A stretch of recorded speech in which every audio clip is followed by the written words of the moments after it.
Hey, welcome in, everybody. The On Texas Football Watch Along is live, and we are ready for Texas and Vanderbilt. Number 9 against number 20. Longhorns and the fans are going to honor the 2005 National Championship team today. They're having a big tailgate, and then going to be there in the first quarter. It should be a lot of fun. Texas coming in at 6-2, Vanderbilt 7-1. Jeff Howe, Jerry Hamilton, Aaron Hogan. Guys, keys to this game for you guys as we get ready to kick it off in here in Austin.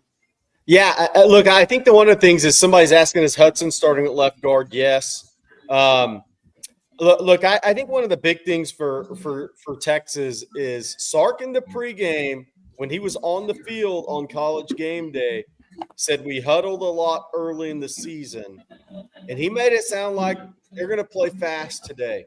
He said we got to get back to who we are instead of huddling and playing in catering towards the defense, the strength of the team. We kind of wondered all week, what would that look like this week? Would what they did in the fourth quarter against Mississippi State, would they carry over? Because there's that give and take between having fast drives and your defense playing too many snaps and kind of protecting that over the course of the season so your defense, which is your best unit, doesn't play as many snaps. Yeah, man, unless Sark had some real gamesmanship, Jeff, pregame, it makes it sound like he's planning on playing fast. Which is why I love the fact that Vandy won the toss, deferred to the second half. Texas gets the ball first. Sark didn't have to make that decision, Jerry. It was made for him. But I mean, the ball's in his court because whether it was Arch or Caldwell, you just add that aura of unpredictability with your quarterback situation. I mean, Clark leading the staff, been doing this a long time. They'll be prepared, but the ball's kind of in your court where you can dictate the terms of the game early. That's where you need to be at an advantage. I love the potential of, let's see if Texas can go down and get points or at least flip the field to where maybe Diego Pavia and that offense are having to come off their goal line for their first possession. So either way, Jerry, I dig it. I hope we see – and, we talked about it too, the panic mode, the crisis mode at the end of the Mississippi State game and at the end of the Florida game where this offense has been at its best. How do you bottle that? Maybe you bottle it by just coming out and going tempo right from the start. Yeah, that's going to be interesting to see. By the way, Kelly Hill, we have your super chat. We're going to save that for when Coach Shipley comes on, just so you know. Your super chat will pull up when Bob is on in the second quarter. But yeah, look, this is a big first drive for Texas, and it's not make or break, obviously, but the home crowd is jacked up. They haven't seen their team in 42 days.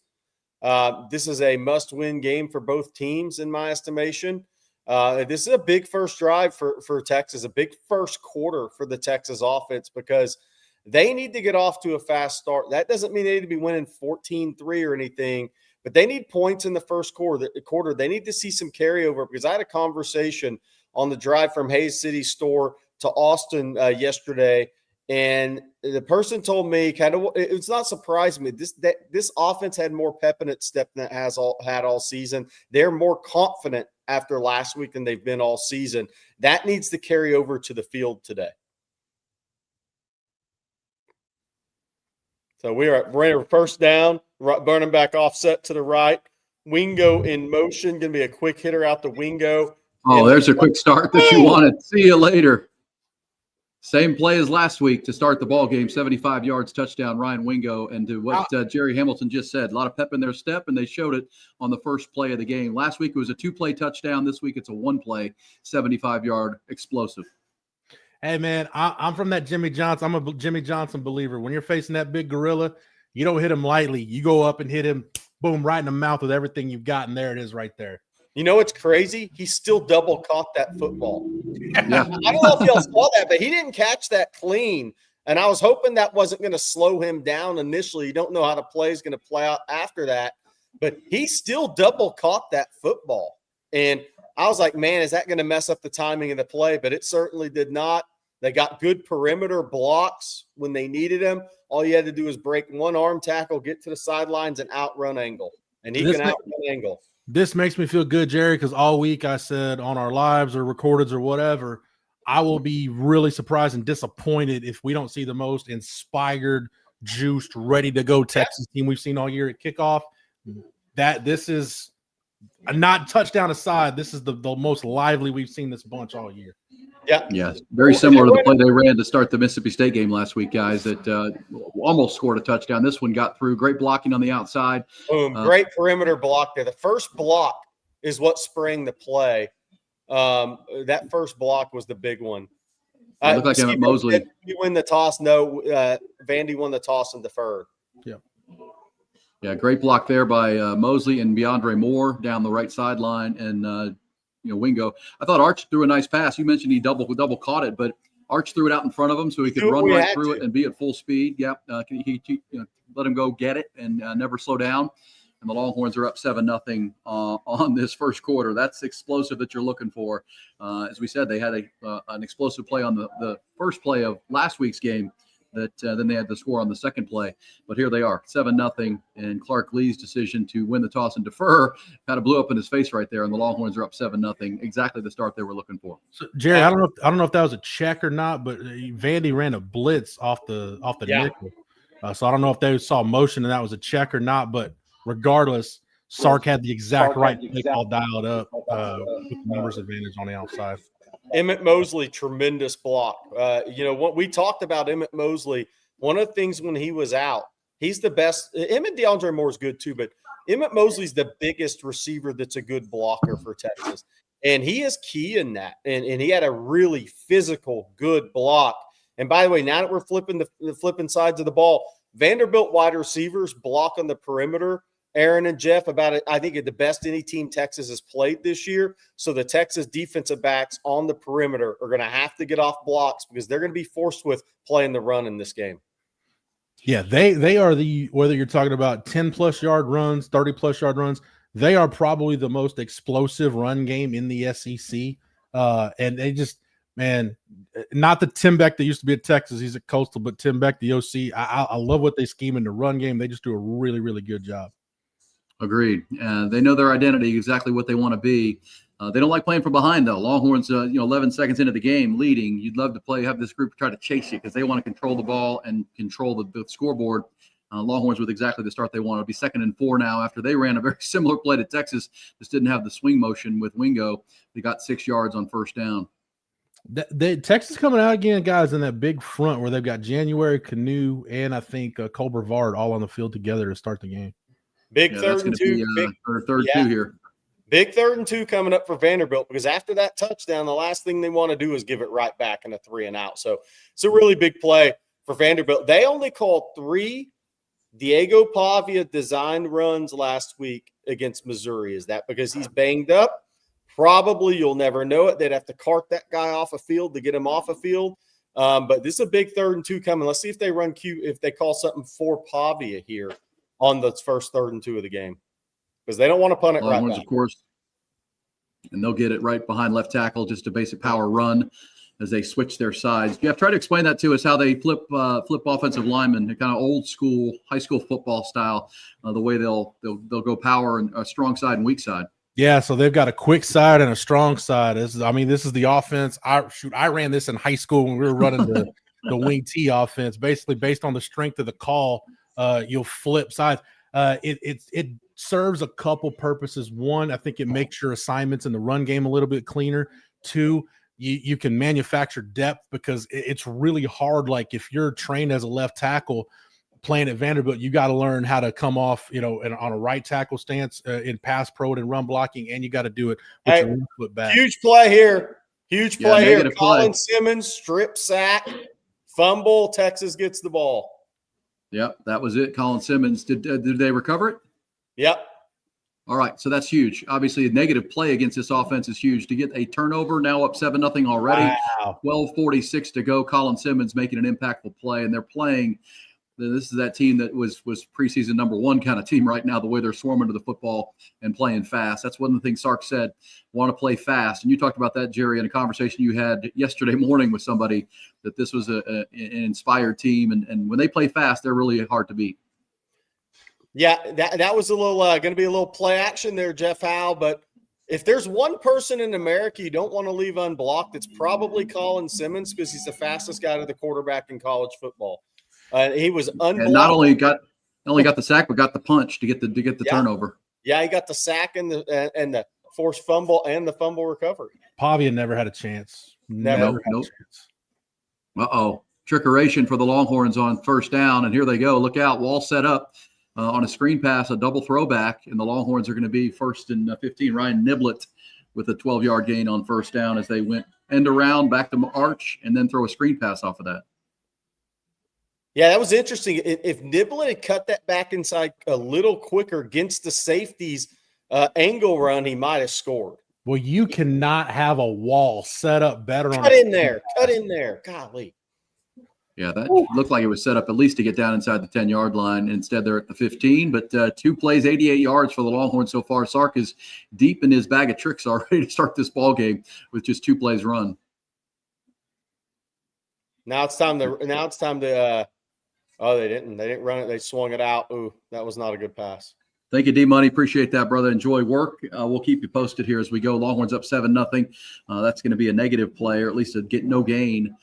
Tried to do another pump face double move on that one. Really trying to get this Vanderbilt defense on its heels, and they certainly have done that. Now it's going to be 2nd and 10 from the 15-yard line. You at least need points right here. You haven't been a really good sudden change offense this year, getting points after turnovers. You need you got to have points but you need a touchdown here. If you can get Vanderbilt doesn't want to have to play from 2 touchdowns behind. No.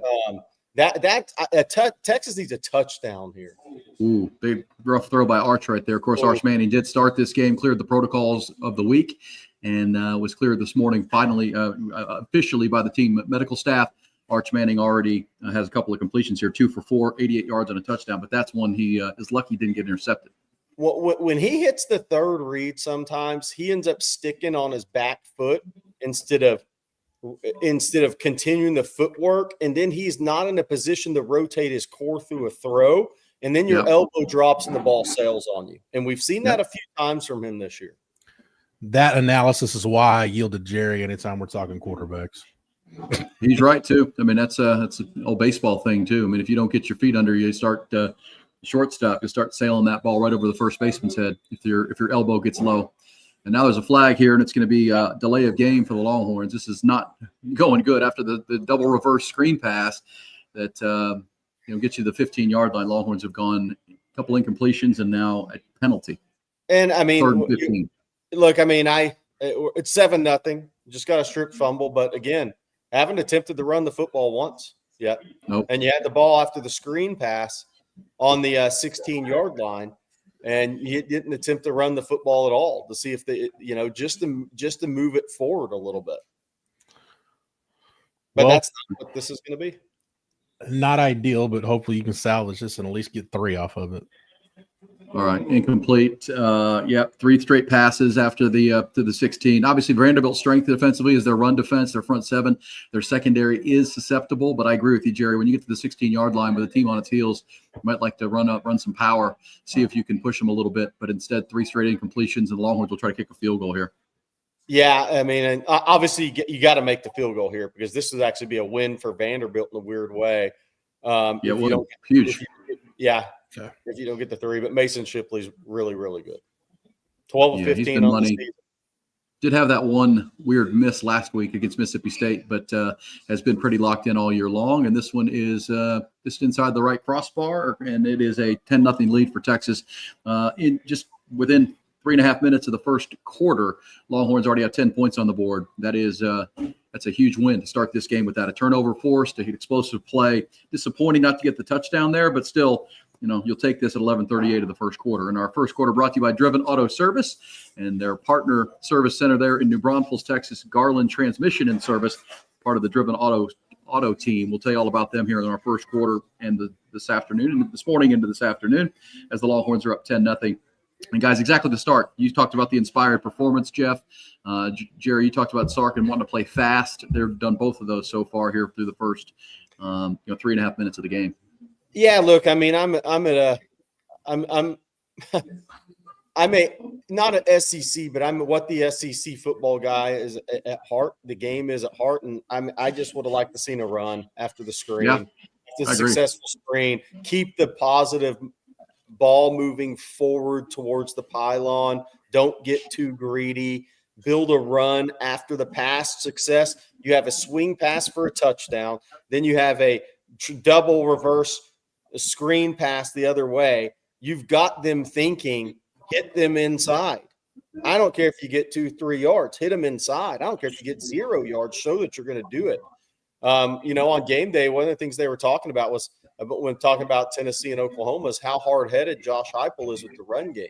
And Texas is going to have to run the football. I mean, they're not, and that was a position where I think you hand the football off at least one. You're gonna have to try it sooner or later because you're not gonna win this game unless you get some semblance of a run game. Hey, nice super chat there for you, Jerry. Good call yesterday. Colin Simmons going to eat. And yeah, Colin Simmons, starts off great with a strip sack fumble, gets credit for the sack, the fumble, and the recovery.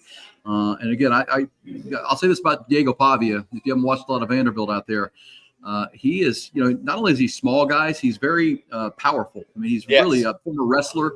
And so if you try to tackle him high, a lot of times he'll spin right out of that and take off. And that time Colin Simmons wrapped him, but then punched the football and then recovered it. That's a big time play right there by an All-American caliber player.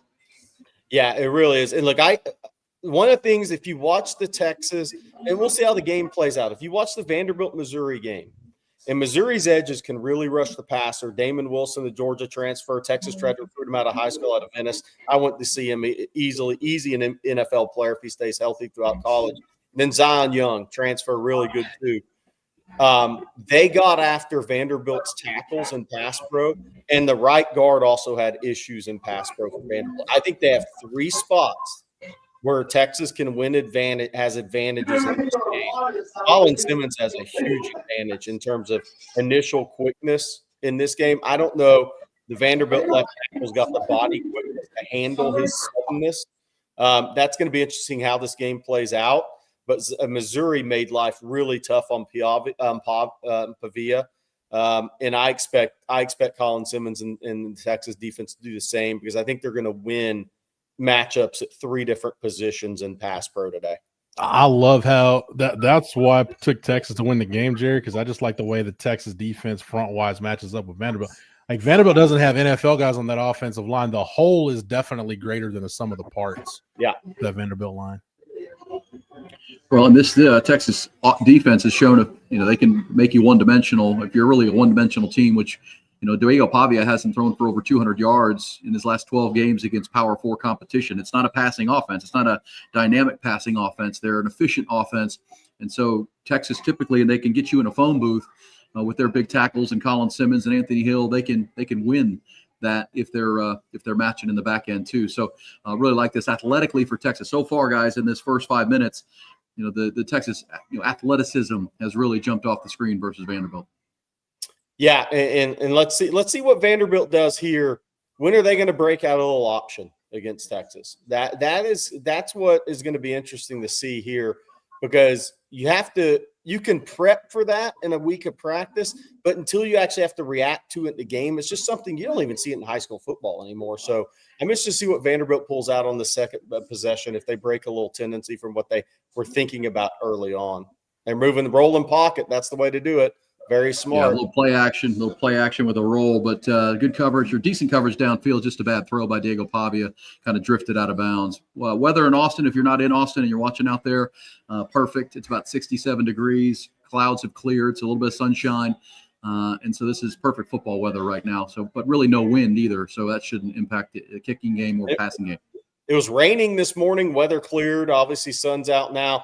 Hey, this is a huge second down for Vanderbilt. They don't want to be in 3rd and long against Texas pass rush. So this is a big play for them to get 3-4 yards here and get it to a manageable.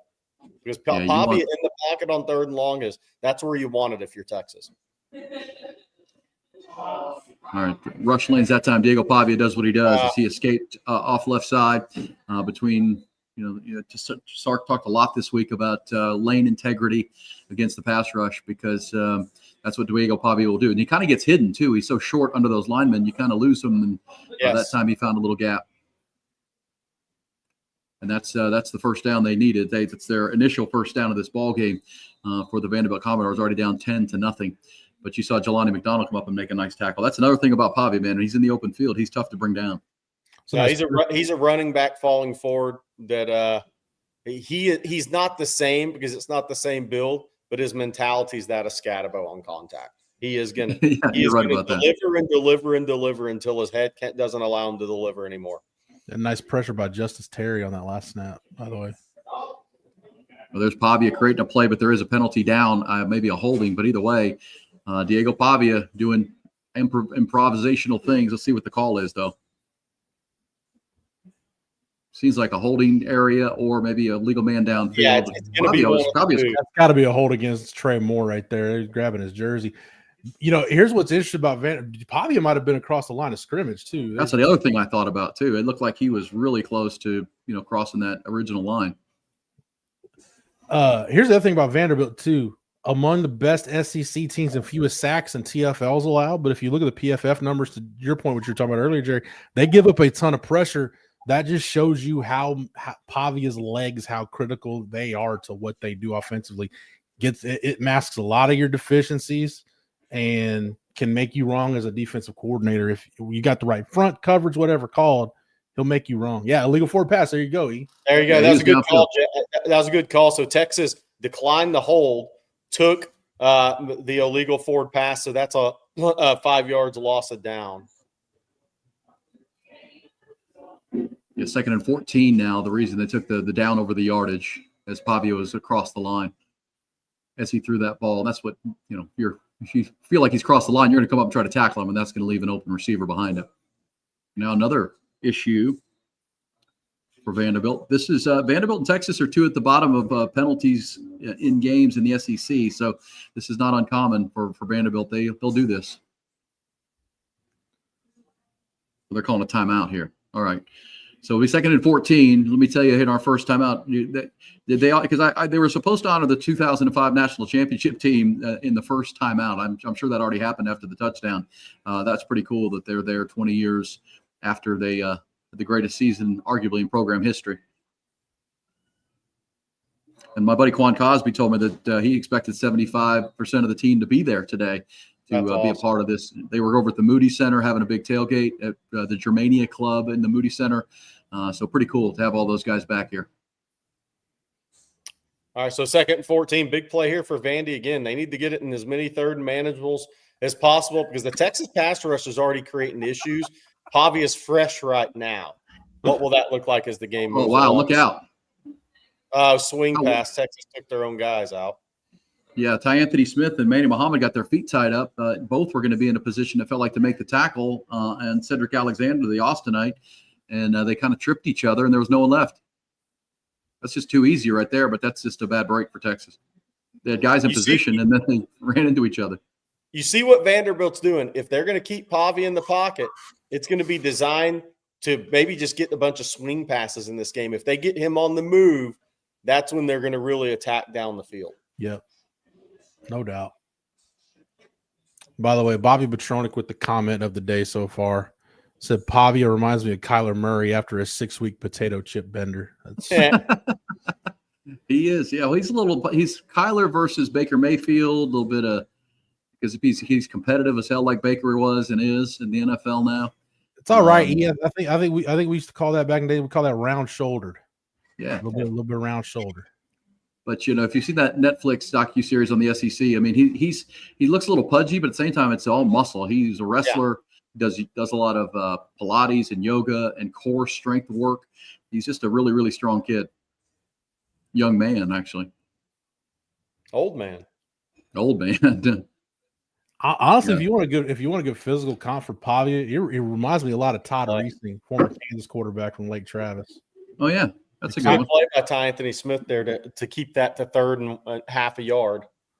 This is another 3rd and short. Texas has been great, and this is probably 2 down territory now from the 40-yard line. Oh yeah.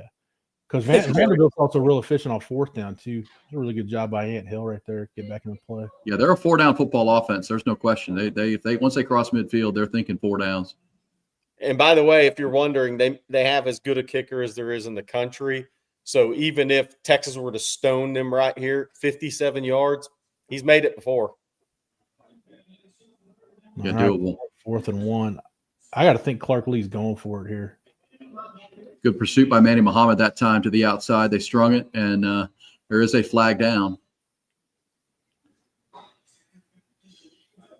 Yeah, if this is on Vanderbilt, Yeah, holding that time. Yeah. So Texas, do you take it or do you take the yards? You can Oh, decline it, and it's going to be 4th and short. You take the penalty. You take the penalty on this one all day. The 10 I yard. agree. Make it 3rd and 11. Yeah.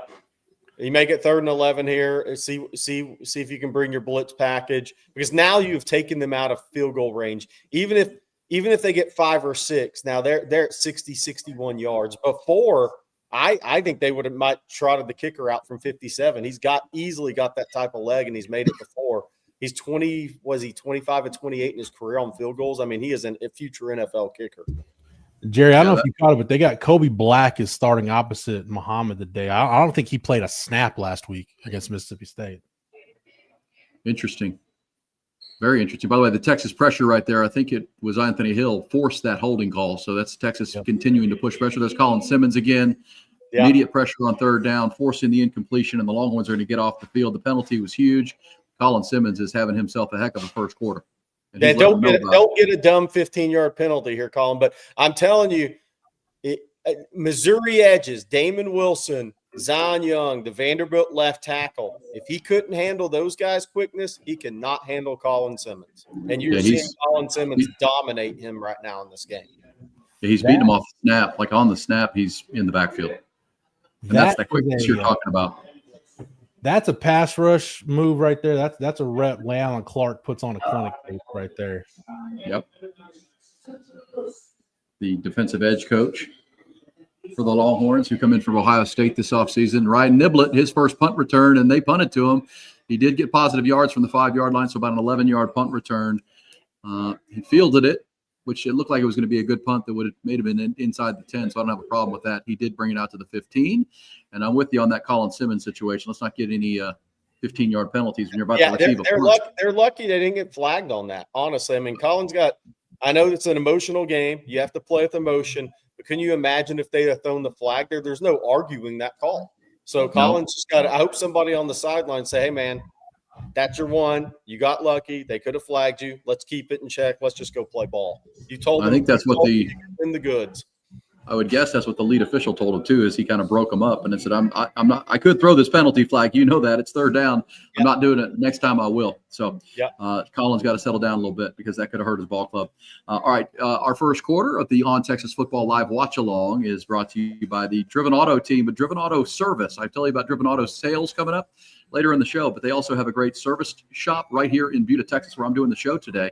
So if you live south, live in Buda, can't recommend them enough. They're outstanding. Jeremy Jones and his team. I had my car in there recently and thought it was going to be a really expensive situation, but got me some used parts, not the aftermarket, but the used parts that really saved me a lot of money and did a great job. My car's running great. Just on some brakes that I needed, some brake calipers. And I have an older vehicle as far as high mileage. So I didn't want to spend a ton of money on brand new calipers. They found me some great used ones. It's just the kind of way they do things and operate. They're going to get your car fixed back running, new parts as well. They also have another team down in New Braunfels, Texas, across from that great big Buc-ee's there in New Braunfels called Gaylord Garland Transmission and Service. Do your transmissions, but they do all auto service. So if you live in South Austin, Buda, Kyle, down into San Marcos and New Braunfels, Driven Auto Service and Garland Transmission and Service. I highly recommend you taking your vehicles there to keep them maintained, keep them running. They instead of going to the dealership or somewhere else, I promise you'll get a better deal and get better service at Driven and Garland Transmission and Service. I heard you were out at Hayes City Store yesterday, Jerry. I was, yeah. Yeah, it's a great spot. I mean, look, if I ever live in that area, y'all will see me there a lot. I'll tell you that. I love Hayes City Store. They've done an amazing job building that out from when they first bought that. It's a great place to go game watch. They have live music 6 nights a week. Dog friendly, unless you're a Georgia Bulldog fan, then don't bring your Bulldog. But dog friendly. They have play area for kids. Great spot. Really good food. Hey, best is a relative term. That is my favorite burger in Austin, without question. Yeah, it's tremendous. Everything, their whole menu, Scratch Texas comfort food out there. Plus, as you said, games are always on, live music, place for the kids. Just a tremendous spot there in Driftwood, Texas, between Kyle and Wimberley. It's also a real pretty drive out that way. 10 years old now at Hayes City Store. And I know my buddy Jeremy Jones at Driven Auto Service and Garland Transmission, they're out there quite a lot too. So good start for the Longhorns. So far, so good. And your big players have made huge plays. You got to be the top 10 team. Ryan Wingo with an explosive play on first down to get the ball rolling. Colin Simmons has been extremely impactful with a strip sack fumble recovery that led to a field goal. And there's the number you want to see. Longhorns 22-1 when scoring first in the last 3 seasons under Steve Sarkisian. They have scored 10 points and not even halfway through the first quarter. Now their third offensive possession. See what they come with now. Jerry, here's something I want to bring up with the run game. We talked all week, and rightfully so, about how many plays the Texas defense has faced the last 2 weeks. Vanderbilt faced 78 plays in regulation against Missouri last week. Yeah, by the way, that's a real physical game. Two bad angles on Ryan Wingo. That's 2 missed tackles right away. Watch this. He didn't.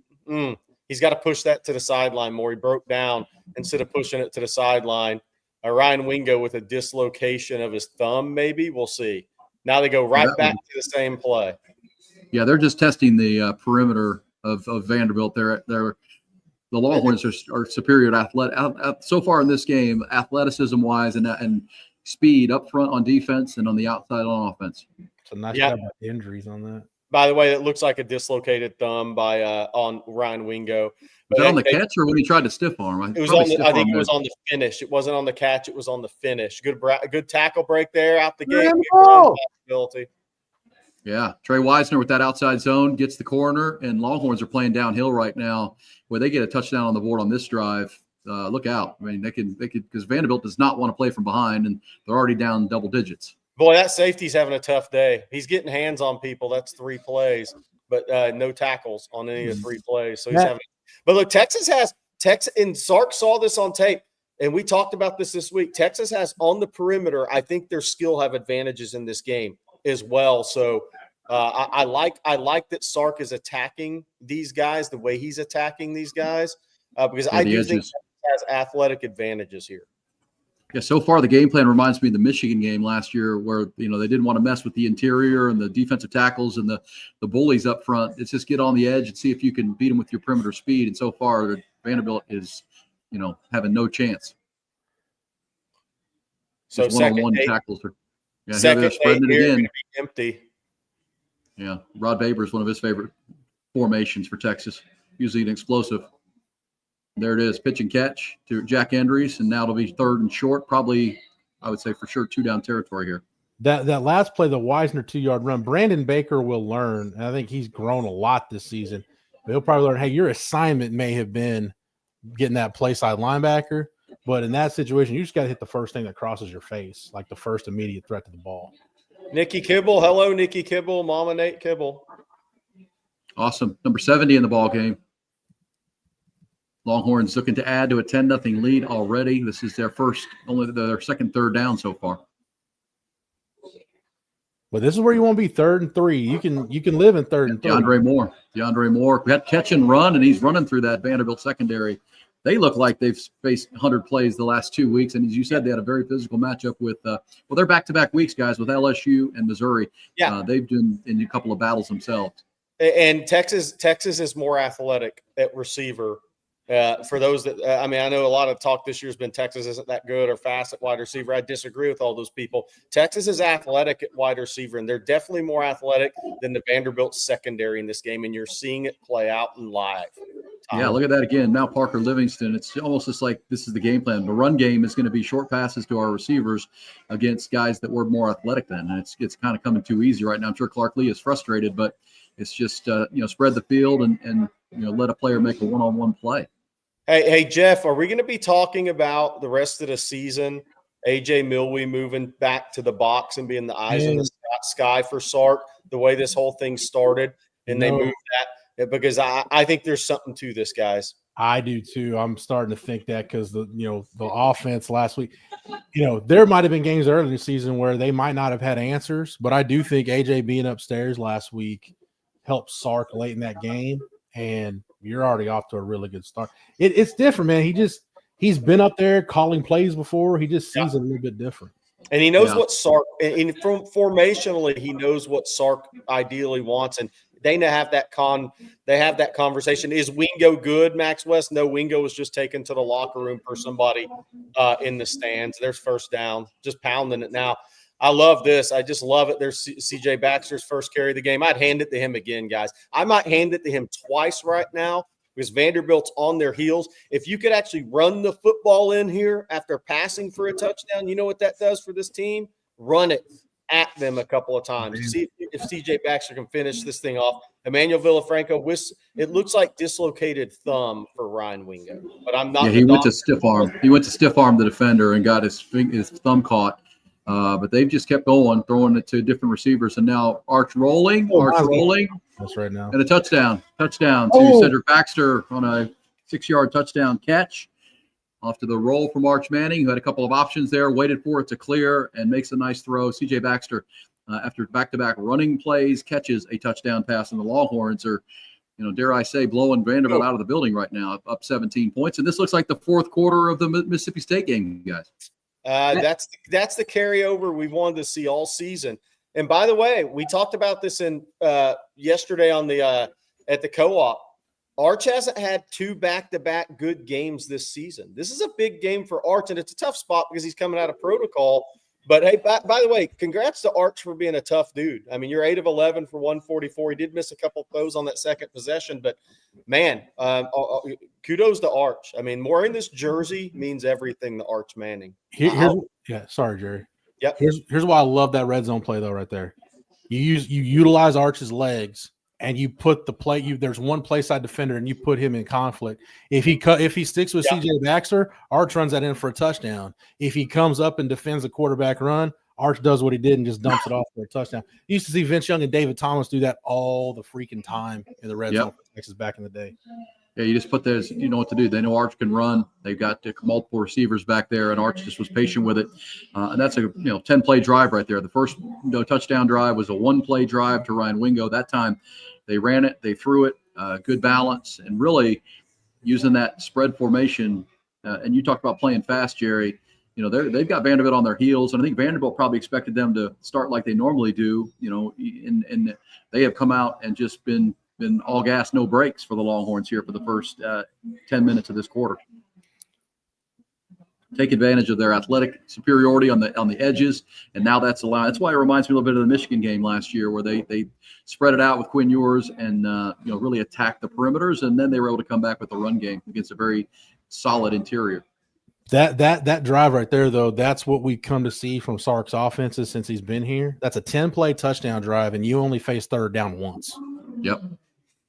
That's why I don't know. It's the offenses we've seen since the fourth quarter of the Mississippi State game a week ago, but really to start a game since that Michigan game. It feels like to me way back in September of 2024.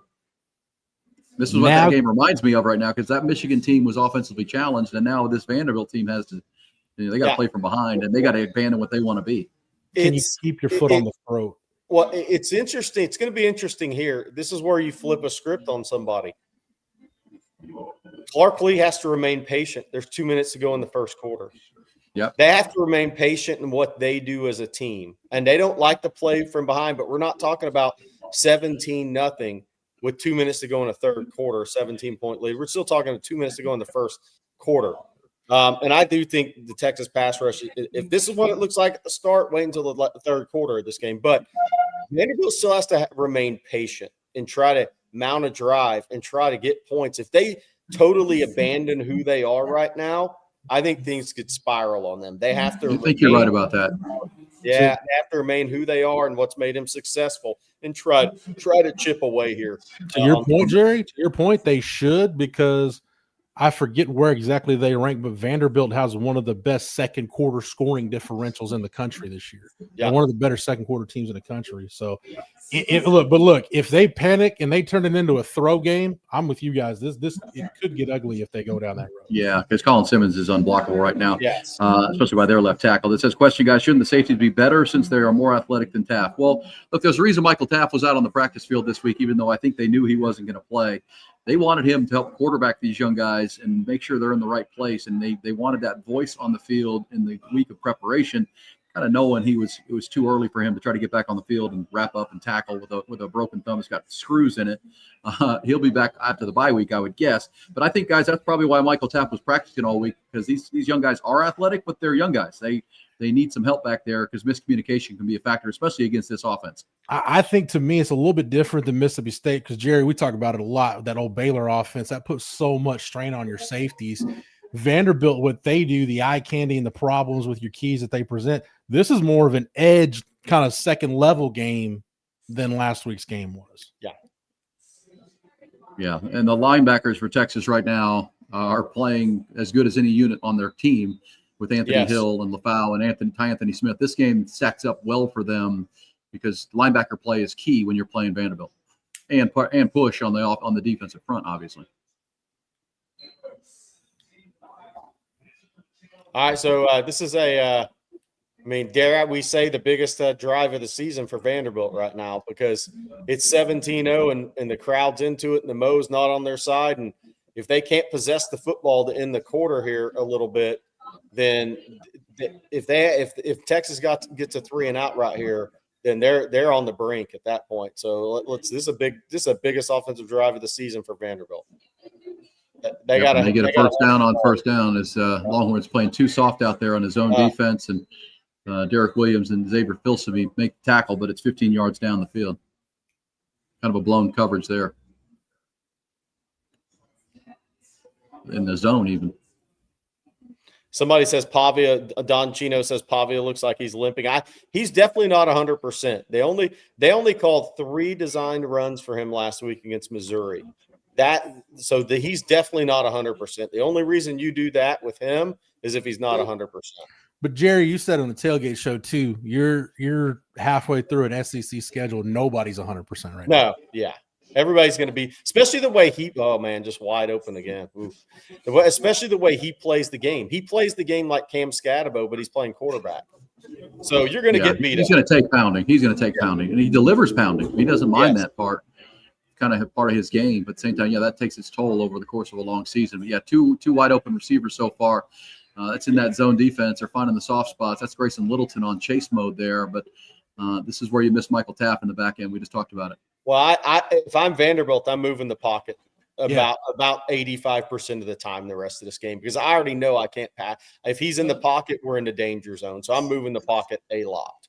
But Jerry, you mentioned it. If they're going to push the ball down the field, it's not going to be from the pocket. They're going to get him on the move to get guys open down the field. All right, they did a little option fake right, came back with a throw, and Cedric Alexander on a wheel route out of Austin LBJ. Defensive offsides, though, for the Longhorns. That's the first penalty on Texas. JS says PK already going to prevent.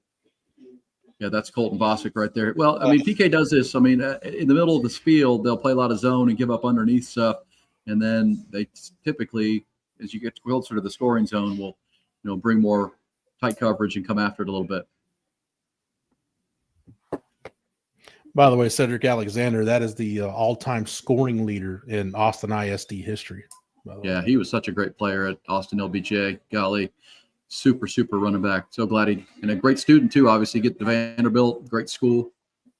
Good young man. Here's Pavia there's a designed run for him. It's going to make it, second and short after the Texas penalty. Here comes Colin Simmons trying to get the crowd involved. This might be the final play of the first quarter, and I bet it is, unless they're going to go hurry here.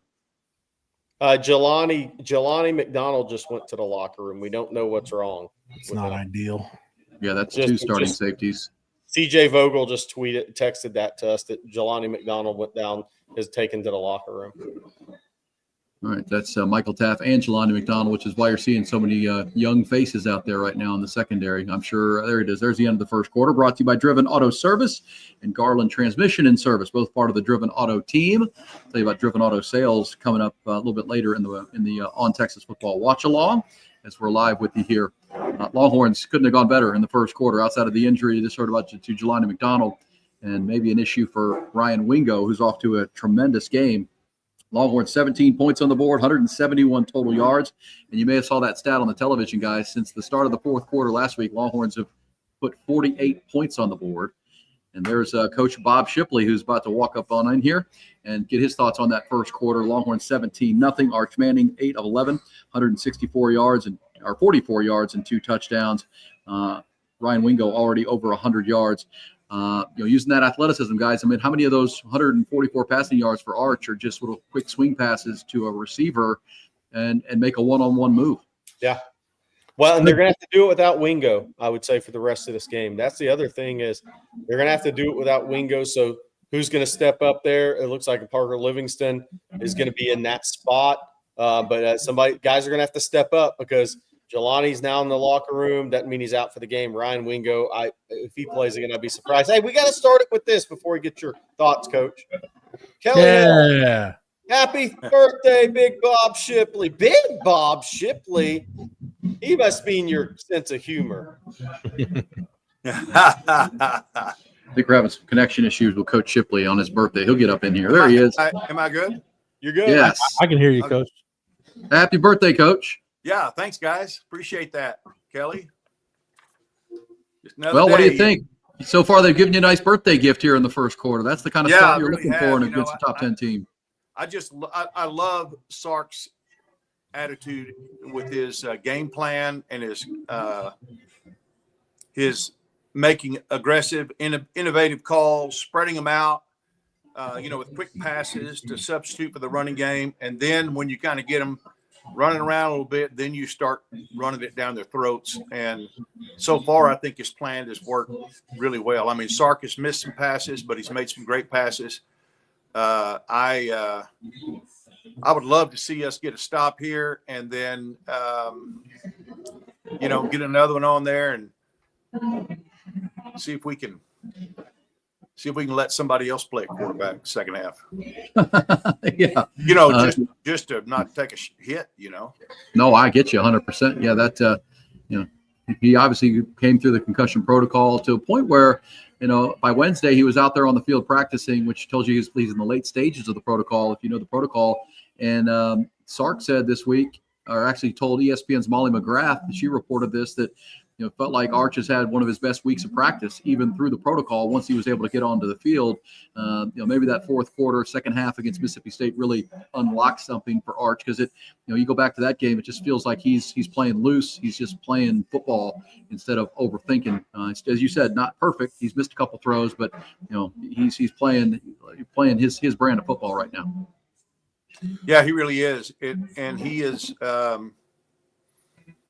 not showing any reluctance, not seem to be worried. I mean, he obviously hadn't been hit yet, and we hope that he doesn't. But hats off to the offensive line as well. I mean, it hadn't been perfect, but it's been a great effort and a winning effort up to this point. And then I like the success. Like I said, we don't have a lot of rushing, but it seemed to all come, at the right time, at the same time when they were kind of backs up against the wall and a little bit tired. You need right there. Yeah. What was your stat? What was your stat, Jeff, about Vanderbilt in the second quarter of games? They've gotten one of the better second quarter scoring differentials in the country. They really are one of the best second quarter teams in the country. But that's good adjustments with a veteran team, like a really experienced team with good adjustments, and they're not going to keep fighting, much like Texas did last week. It's a big third down to start the second quarter, 3rd and 6 here. That had no shot. Coach, I don't know what you think. Jerry and I and E, we were talking about it in the first quarter. Texas clearly has the athleticism advantage in this game. At least it looks that way. Yes. Yeah, there's no doubt. And that's been pretty obvious. I mean, for us just to be able to break through those arm tackles and, make long runs or make, the big first downs and big third down conversion by Fabio there, obviously. We didn't look that athletic when we were trying to tackle that receiver when our two guys ran into each other. Yeah, that was Anthony Hill. Anthony Smith and Manny Muhammad ran into each other. But big third down conversion for Pavia, and now they're going to try to get their run game going. Longhorns going to snuff that out. Short gain, if any, on first down. 2nd and 11, actually lost a yard. Cedric Alexander.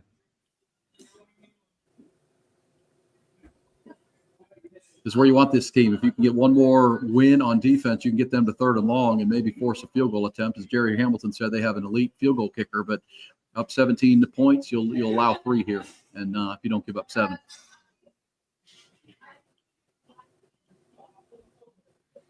And this is a key play in this drive right here. You can win this 2nd and 11. You got a good chance to force a field goal on 3rd down.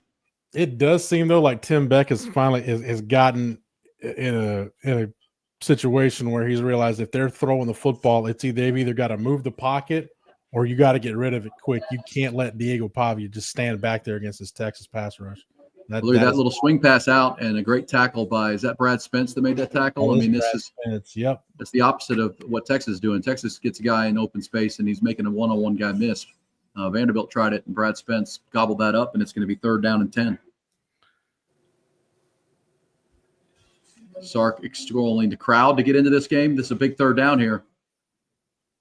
Vanderbilt executes very good in the red zone. Typically, the game they didn't was the Alabama game, in which they turned the ball over twice in the red zone and lost that game. Have we seen Colin Simmons start a game hotter than he has this one? No, I don't think not so. that I remember. And now he just bull rushed the tackle, and the Longhorns are going to get a sack or close to it with Trey Moore, who chased Pavia out of the pocket, and the Longhorns are going to be, that's a sack because they lost a yard, 4th and 11. They'll likely kick the field goal here, down 17. Great defense that time. Great coverage in the back end. Pavia tried to escape, but Trey Moore chased him down. Colin Simmons had a great pass rush with a bull rush on the left tackle to push the pocket, and the Longhorns are going to force a field goal. Yep. That's, man, if you can turn the game over to your pass rush, that is advantage Texas all day. All day. And that's what those 2 big wins on 1st and 2nd down gave you. And love that, Coach, with Trey Moore rushing, but then keeping his integrity and being able to chase down Diego Pavia from behind, because there was no one else out there. If Moore doesn't make that play, who knows how long Pavia runs. Yeah. Good play right there. All right, 44-yard field goal is good. Longhorns still lead by 2 touchdowns. They'll get the ball back. That's kind of a win up 17 points in that you gave up time. It was a time-consuming drive, almost 6-7 minutes of time, but they get a field goal, and now the Longhorns will get the ball back and see what Clark Lee comes up with to try to stop the Longhorns, because right now the athleticism advantage on the outside, and I'm sure you've seen that, Coach Shipley. Your sons Jackson and Jordan had an athletic advantage a lot of times on the outside. Longhorns certainly do right now against this Vanderbilt secondary. Yeah, and I think Sark knows that, and he's taking advantage of it. And it's obvious they've been emphasizing perimeter blocking, because that first touchdown was just really beautiful job of blocking by those guys outside. So if we continue to block like that outside, I don't know why we need to change what we've been doing, because it's effectively a running play.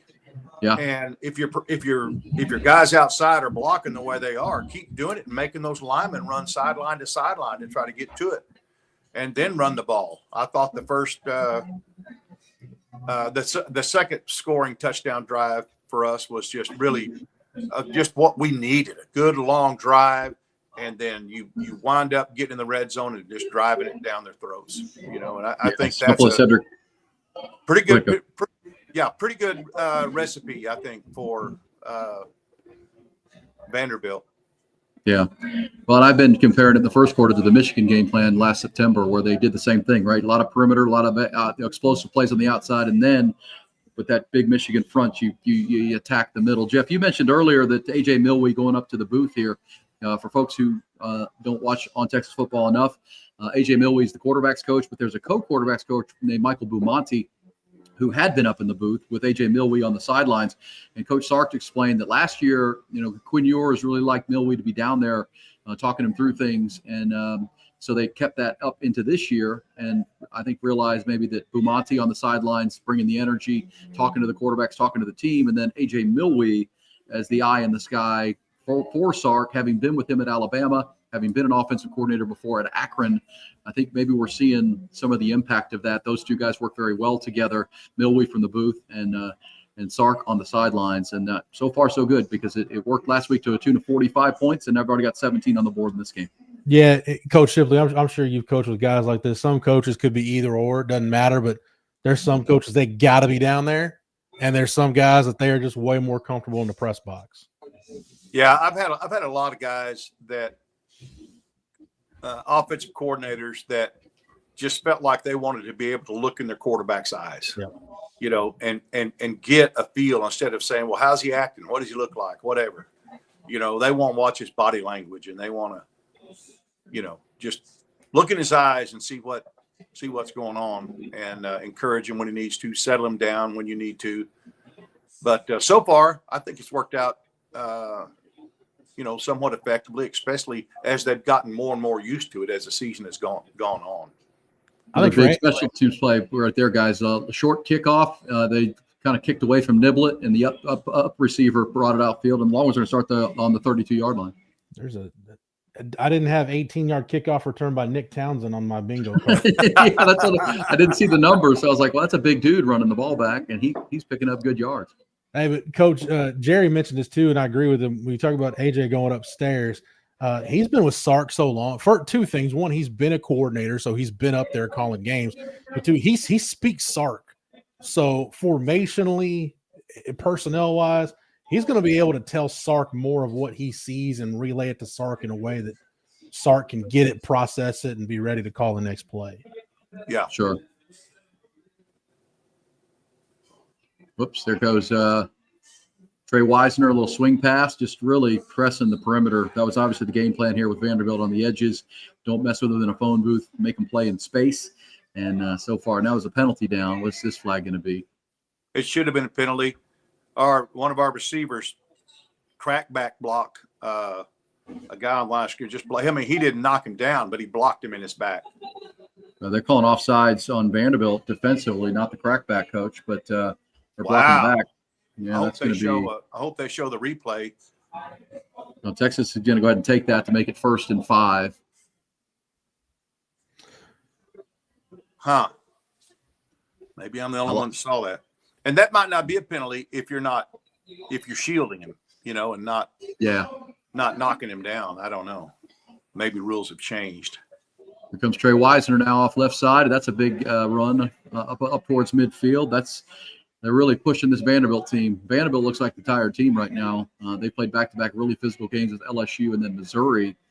Texas, meanwhile, back at home for the first time in more than 40 days and playing like it. Here's that Wingo injury, thumb dislocation of some kind. Well, if it's a dislocation, it's a dislocation, but that's not good for a guy who uses his hands for a living. So we'll see if Ringo might be done for today. Yeah, it was a stiff arm. Okay, yeah. When he got his thumb caught in the shoulder pads or something. He hit it wrong. Yeah, just got yanked back a little bit.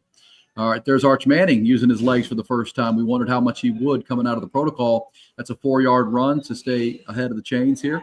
2nd and 6 for Texas on another so far successful offensive drive, and close to could have been a call to penalty right there. Yeah, could have been, but Arch, I love the way Arch jumped up and said, "Let's go, I'm fine." Yeah, that's positive. I'm sure his teammates were wondering how that was going to go when he went to the ground like that, and then a close call. But Longhorns at 2nd and 6. Another play on the perimeter. There is blocking for this, guys. Look out. Yeah, perfect call against the perfect defense. The Vanderbilt brought pressure. Texas threw a screen pass, and there was only a couple of guys back there once the blitz came. Big play. Longhorns really moving the ball now. They're down to the Vandy 34. Arch kind of finding his rhythm. I like it. I just love the play call. This is, they let pressure come. They brought 2 extra people, which meant there were minimal people backload. It's lucky they didn't score a touchdown on that play, but safety came up and tunneled the play. But that's still after a huge gain for the Longhorns. They're down into field goal range now. The screen to Niblet in that one right there, that's probably the 2 best running back screens we've seen all year by far. Yep, agreed. They just executed well. I mean, their just timing is on. The rhythm of it is where you want in a screen pass, not rushing it, letting it happen, and then letting the playmaker go make a play. And that's an easy throw for Arch, too, when it comes down to it. So 2nd and 9 now. That's a good defensive stop. That's really Texas over 200 yards of offense now. That's one of the first time that Vanderbilt has won a defensive play in a while. I don't want to jinx this thing, but by far the best game Sark has called this season. Agreed. We talked about that all week, Coach. If Texas was going to win this game, it was going to have to be, the Michigan game last year, Alabama in 23. It was going to have to be one of those type games. Yeah, it can't be. It couldn't be same old, same old. No, too good a team. That was a really nice job maximizing that run by Wisner. Get you to 3rd and 4. I'm looks like we're going to see a lot of DeAndre Moore. And he's already shown us a great catch and run today. There's a nice catch and throw to Emmett Mosley, who's really coming into his own as a go-to guy. We know Parker Livingston has had a great rapport with Arch all year, and now Emmett Mosley back and healthy and starting to build that as well, that just makes it all the more formidable to have Livingston and Moore and Emmett Mosley and Ryan Wingo's back in the locker room, and you're still, creating chunk plays. That was a target to motion right there. Oh, man, nice play. Oh, man, look out. We might have Dalen McCutcheon might have taken a right cross that time. That's going to be an elbow or arm. He got hit hard that time.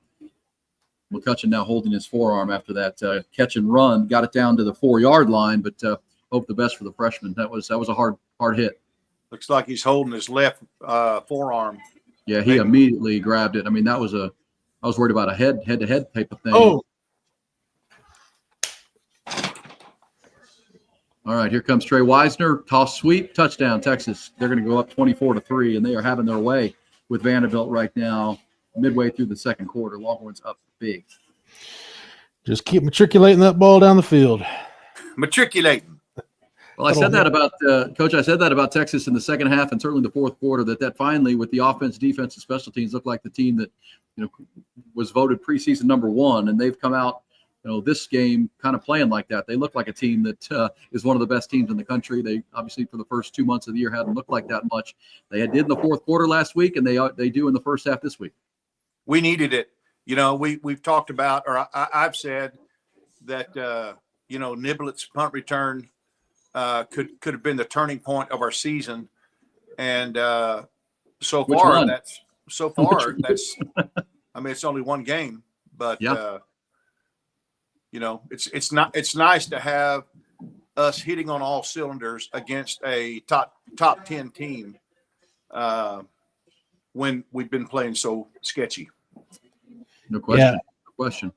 Sonny, your response in the chat. I watched way too much NFL films, VHS tapes when I was a kid. So, I talk way too much about 65 toss power trap and some of those old Hank Stram.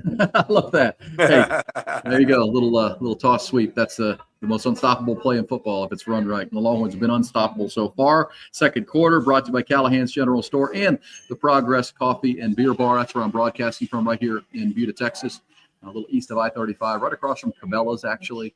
It's really about a par 5 away from I-35, the feeder road coming north. So come on out. Always a good spot. Progress has TVs and cold, hot coffee in the mornings, great coffee, and then a beer bar afternoon and evenings for all your college football, NFL. Great patio out there. They got food trucks. And then Callahan's General Store is just an Austin legend and has been since 1978. My man Bob Shipley on his birthday. He's a Callahan's kind of guy. They've got all your outdoor supplies. My yard is where I keep my yard looking great at Callahan's. Not only do they have all the products I need to keep my yard looking good, I'm not a green thumb, but they make me one because the great people there have worked there a long time at Callahan's. They guide me to the right stuff at the right time of year. Right now, it's all about the winter rye seed. If you want to keep that grass growing through the winter, you want to keep your soil in good condition. That rye grass is a great idea through the wintertime. Also, the pre-emergence for the weeds and the bug prevention things you should be doing right now so that your yard is beautiful come the spring and summer and user-friendly. Do it all at Callahan's General Store. They've been there since 1978. Plus, they have all the feed and essentials for your pets and furry friends. They've got the hardware section, housewares, western wear, and everything you need right there between downtown and the airport, right off Montopolis, off I-183 at Montopolis. It's Callahan's General Store. Safe to assume Hudson at left guard going forward. Yeah, Sean, probably. I mean, if you missed that, Cole Hudson was back, and instead of moving back to center, they left Connor Robertson at center and moved Cole Hudson to left guard with Trevor Gooseby at left tackle, and so far that's looked really good. Yes. And sometimes, coach, you find something as a coach, because of an injury, you figure out, hey, this might be our best 5 right here. Oh, yeah. That's happened to me many times. A guy that you weren't really counting on will come through because of an injury, and you go, wow, I should have been playing that guy more often, But anyway, so there's number 1 Ohio State is up 10-7 over Penn State. Number 10, Miami and SMU are tied at 7, middle of the second quarter. And West Virginia is up on Houston, 21-14. So some upsets could be brewing besides DKR. We were favorites, but, they're the number 9 team in the country. Hey, I will coach. I know he's a former, he's coached in the state for a long time, and this has nothing to do with Texas. But at some point, even though he's not a lot of pizzazz with him, at some point people are just going to realize Willie Fritz is just a really dang good football coach. Yes, exactly right. I mean, every time a big time job comes open, he never gets mentioned. Yet Sam Houston, Tulane, now Houston. The guy wins. He does it the right way everywhere he goes. I love watching his teams. I love Willie Fritz. And there's no drama. Nope. No drama. Well, that's what I keep. That's why, who told me that first put me onto Willie Fritz was former Texas baseball coach David Pierce. I remember him telling me once, he's like, because they were at Tulane together, and they said, man, that guy can coach ball. You known him a long time. Willie Fritz, a really good coach. That's the type of guy that in this coaching climate right now, if somebody at a big school would give him a chance, he might be kind of a Kurt Signetti type, because he's just a really good football coach. That's a good that's a really good comparison, because Kurt's not a flamboyant guy. He's just steady rock, just quietly goes about and doing his business. And as he said, I'm a winner. Google me. Yeah. Well, I think that's in this day and age of college football, where Indiana and Vanderbilt and teams like that can be in the mix. It really just takes a coach that can coach ball and has a plan and has a vision for what type of team he wants. And you can't say this about every coach when they leave a job, but those two I mentioned, Sam Houston and Tulane, those were better jobs when Willie Fritz left them. He left them in really good spots for the next coach. That's how you know you're doing it the right way. All right, 24-3 Texas. There's a play and a missed tackle on the outside by Kobe Black, one of the few for the Longhorns so far. He did get the start at the opposite corner to Manny Muhammad, and they attacked him right there and got a first down. Vandy needs points here before the half, no doubt. They're down 21. Longhorn defense has been outstanding. Colin Simmons has been outstanding. That's one of the few missed tackles. Longhorns have been very sure tackling and playing downhill both sides of the ball right now. It makes you wonder why we're playing so soft out there. I don't think they have better speed at receivers than we have at defensive back. Agreed. And I don't know, watching this team for a few years now under Pete Kwiatkowski, as I say, middle of the field, they'll give up a little more, and then they tighten up as they get closer. But they still want to give up explosive plays and something quick with a 21-point lead. But I'm with you, Coach. You feel like you have the athletic advantage on the edges. But so far, the run game, you got to stop their run game at Vanderbilt, and they only have 19 rushing yards so far. Yeah, 19 net yards. Yeah, with the sacks. And I'm with your rule change of making it just take the sack yards out of it. Exactly. I may be able to win political office if I run on that platform. I'm serious. There's an open receiver. Let's see if Grayson Littleton can make a tackle, and he does. It's going to bring up a 3rd and short. But looked like Trey Moore came after the quarterback and left an open receiver, the running back, out of the backfield that time. This is a big spot. You'd like to get the stop here, not just for obvious reasons, but now you're getting down to the last 4 or 5 minutes of the half. Now you're thinking about, okay, can you eliminate the 2-for-1? Yeah, 100%. And remember, Vanderbilt gets the ball out of halftime because they did win the toss and deferred. Longhorns scored on the first play offensively for them, but Vanderbilt's probably thinking that right now. Can we maintain this drive and score and then have the ball early in the second half? Got to steal possessions here if you're Vanderbilt. Another open receiver on the edge on a play action. Interesting, Coach, how Trey Moore sometimes is rushing the passer, sometimes he's up as a linebacker. He's showing a lot of versatility. Yeah, he is. But that's well said, Jeff. I mean, the Vanderbilt, if they're going to get back in this game, they got to be thinking about trying to bleed this clock, because they can't stop Texas right now in anything on defense. They need to win with their offense, score, and then hopefully, if you're a Vanderbilt fan, you get the ball coming out of half, you can get back in this ball game. But it determines right now. Longhorns, they're approaching midfield now, right at the 47-yard line, cross midfield now on that completed pass. All right, good contain of Pavia, nothing open, and he's going to throw it away. That was a good job. They not only they put pressure, but they also kept their lane integrity, Coach, and didn't give Pavia any lane to take off and run. Yeah, it's a great job. We need another one, just like I saw when they played LSU, man, LSU kept getting free runners, and Pavia would make a miss, and then he'd take off, and he'd run to the void. Right now, Texas is doing a real good job of staying disciplined in their rush lanes while still getting pressure. All right, second down. This is that critical, down. If you can win this one, you get a chance to put them in 3rd and long, which Longhorns can win that. There's a first down. Nice little roll left. Another open receiver in the flat, and Clark Lee and his staff Tim Beck making adjustments to this Texas defense and moving the pocket, Jeff, going right, going left, little play actions here and there, not letting Texas get after Diego Pavia right now. Yeah, not a good job of tackling. I think that was Littleton, I think maybe. I think Williams was that. But watch how Pavia is so the play before Pavia was so no, it wasn't Grayson. Who was that missed that tackle? Derek Williams. Yeah. Wasn't a very good effort, not a very good angle. But Pavia's, when he's back there scrambling around, he carries the ball down with one hand, kind of off to the side. And if we could ever knock that thing out once or twice, it may get him to. Yeah, he already fumbled once in this game. The Colin Simmons punch, sack, fumble recovery that he had on that first drive. That led to a field goal. Longhorns have also had a one-play scoring drive, a 10-play touchdown drive, and the most recent drive, which was a toss sweep touchdown to Trey Wisner, and they've got 24 points on the board. Approaching the 2-minute warning. This is exactly what Vanderbilt wants, though. They want that clock to run. They want to get their defense off the field, and they want to score as close to the intermission as they can. Longhorns trying to prevent that now. 2nd and 8. How about Colin Simmons at this point? 5 tackles, 1 sack, a tackle and a half for loss, 2 hurries, and a forced fumble. Well, this is one of the biggest games of the weekend, so all eyes on this. This is the kind of stuff you put yourself into national award conversation with a performance like this in a big game. And there's good. They come corner blitz with Manny Muhammad that time to force the pressure. It's going to be 3rd and 8 here. Longhorns are happy. Go ahead, Coach. Yeah, I was just going to say that. It looked like there was some movement on the offensive line before that ball was snapped. I thought it was going to be a penalty. You're right, Coach. Left tackle did move early. And Ethan Burke got held. Holding's one of those things you can call every play if you want. But another good pass rush by Colin Simmons. Flushes Diego Pavia on 3rd and 8. An incomplete pass, it looks like. No, completed. And this is going to make a decision time for Clark Lee. 2:28 to go. Are you going to kick a field goal or go for it on 4th and 5?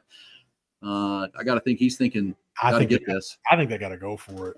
I agree. The way their defense is not able to stop Texas right now, they can't anticipate Texas going to stick at 24. Plus, and they'll probably wait to the 2-minute warning here, guys. They're going to talk about this in the 2-minute timeout. Because this drive so far for them, if they can convert, has gone how they wanted, using a lot of time.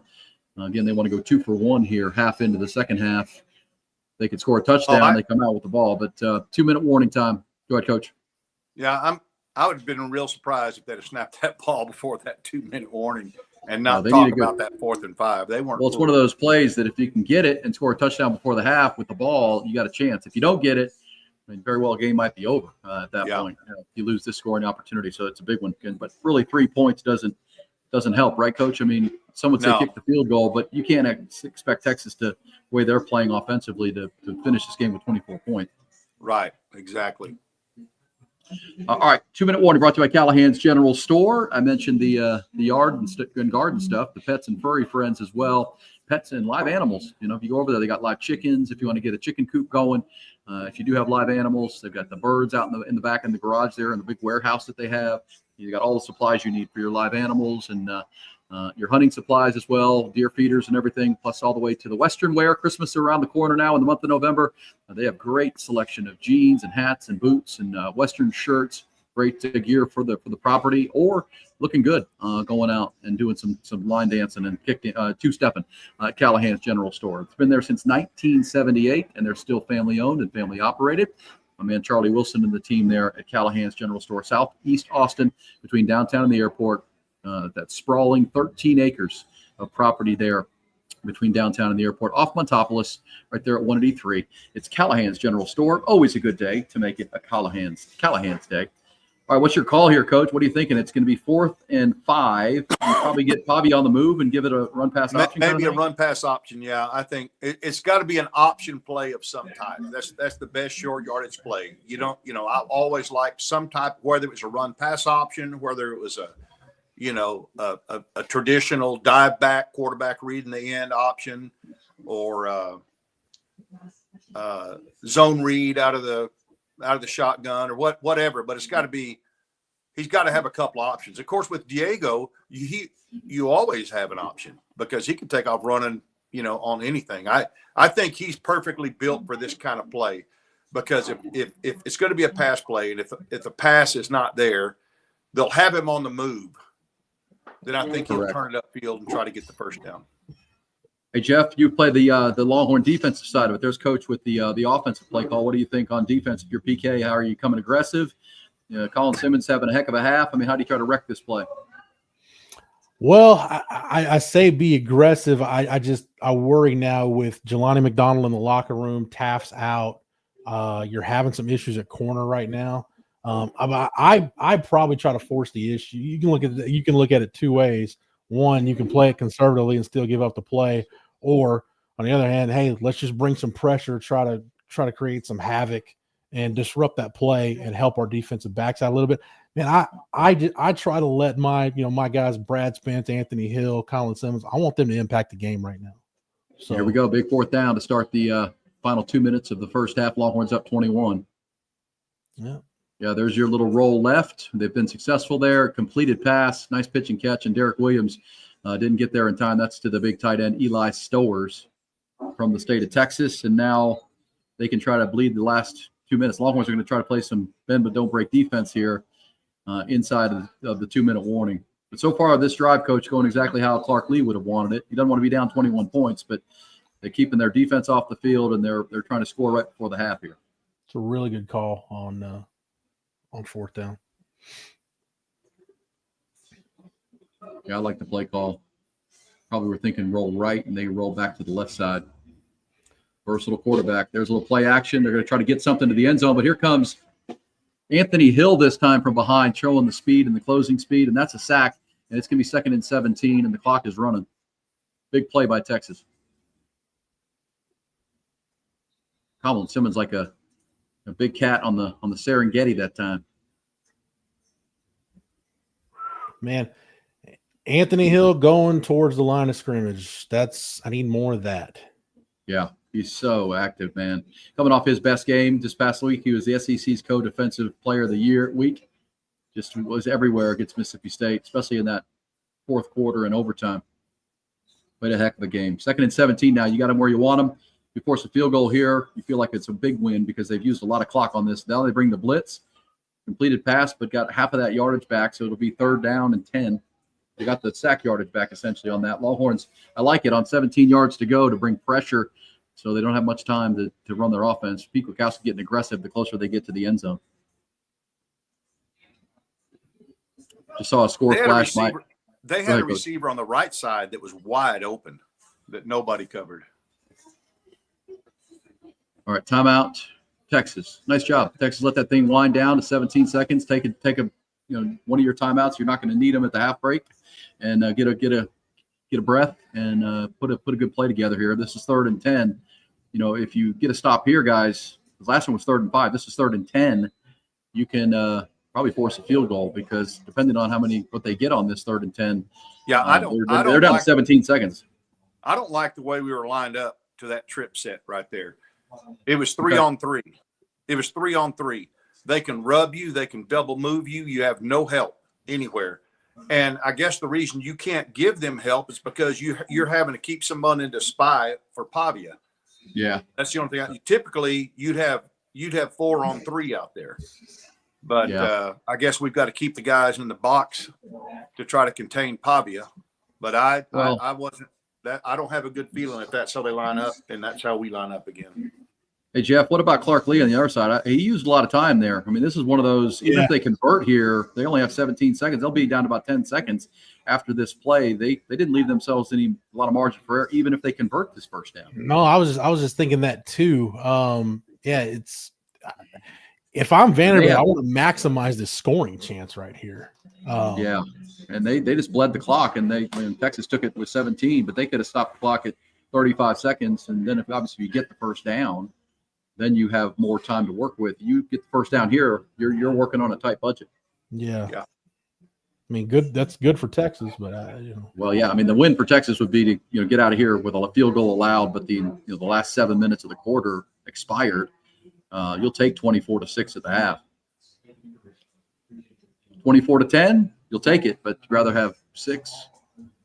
because that field goal kicker, they're if you missed it, he's one of the best in the country. So you probably expect them to make the field goal if they're forced to take it. Like, I mean, Unless Ethan Burke blocks it.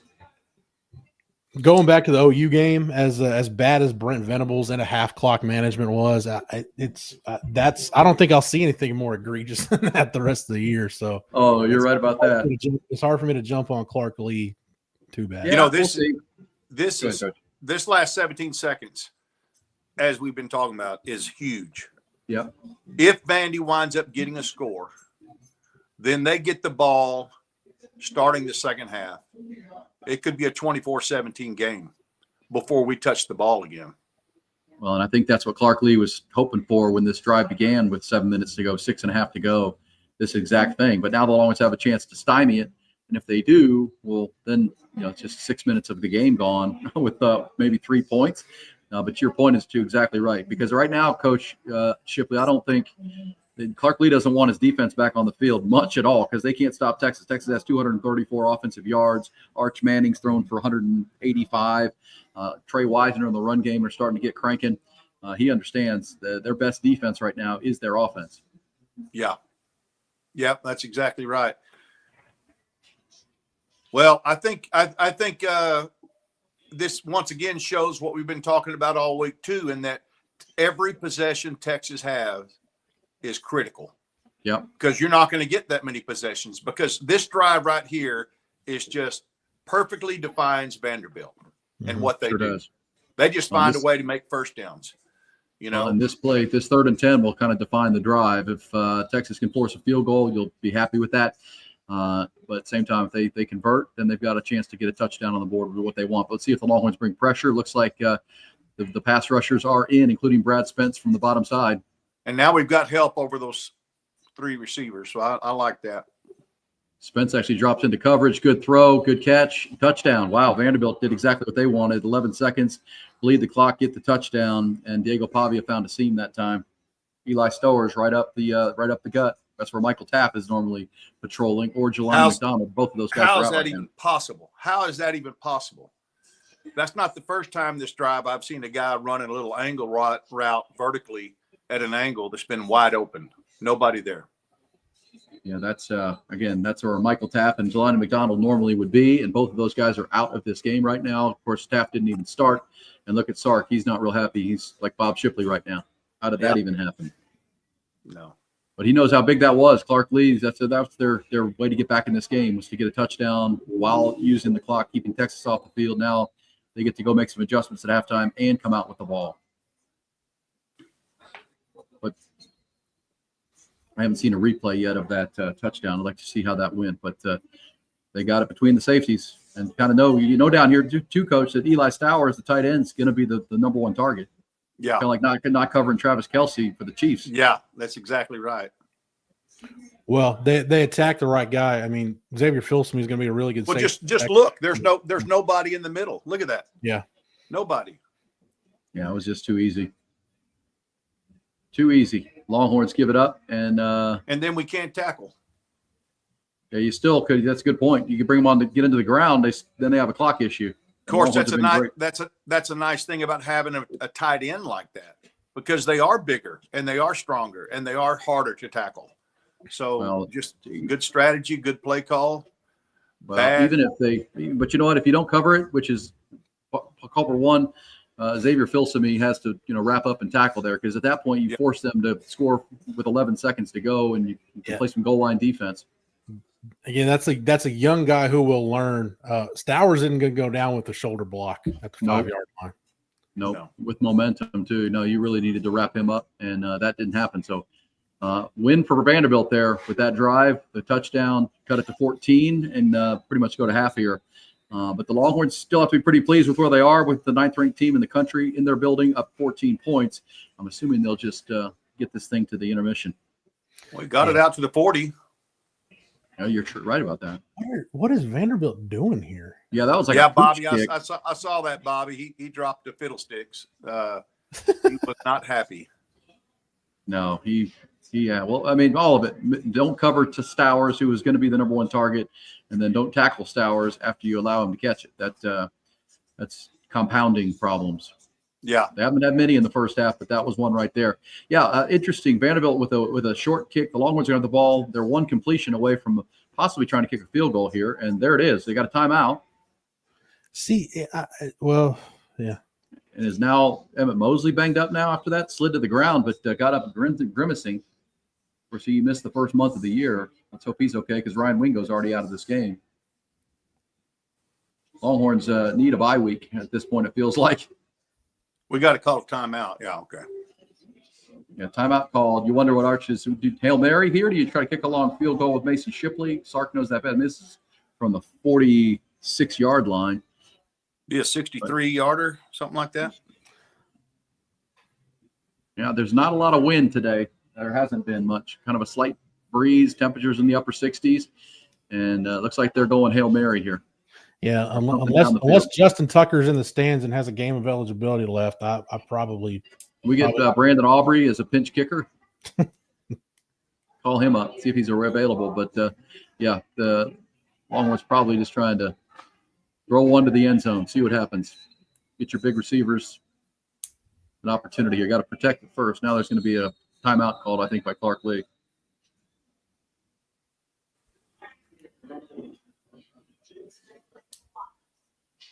Yeah, he had 12 men on the field. Oh, that could have been – that's a good timeout because if they call that, guys, even you could have moved that ball forward and tried then to maybe kick a 58-yard field goal. Yeah. Well, wouldn't that have been something? Wouldn't that have been something? Too many men on the field, and it cost you 3 points. Yeah, and already down 14. That would have been – that was I'm sure Clark Lee's got some – he's got some fiddlesticks for his team in the halftime too. But Arch Manning trying to get loose. Looks like Khalil Lockett in this game. That's where the Longhorns are with Ryan Wingo and Emmett Mosley limping off the field after that catch. Got Jack Endries, got Trey Wisner in the block, it looks like. But Khalil Lockett going. And also, remember, Dalen McCutcheon went out with an arm injury. So 3 receivers right now not available for Texas, as far as I can tell. And to halftime we go. Yeah. Threw it out of the back of the end zone. Not Aaron Rodgers style Hail Mary right there, but a little bit too far. There's a flag on the play. Is that right? What's this call going to be? That's interesting.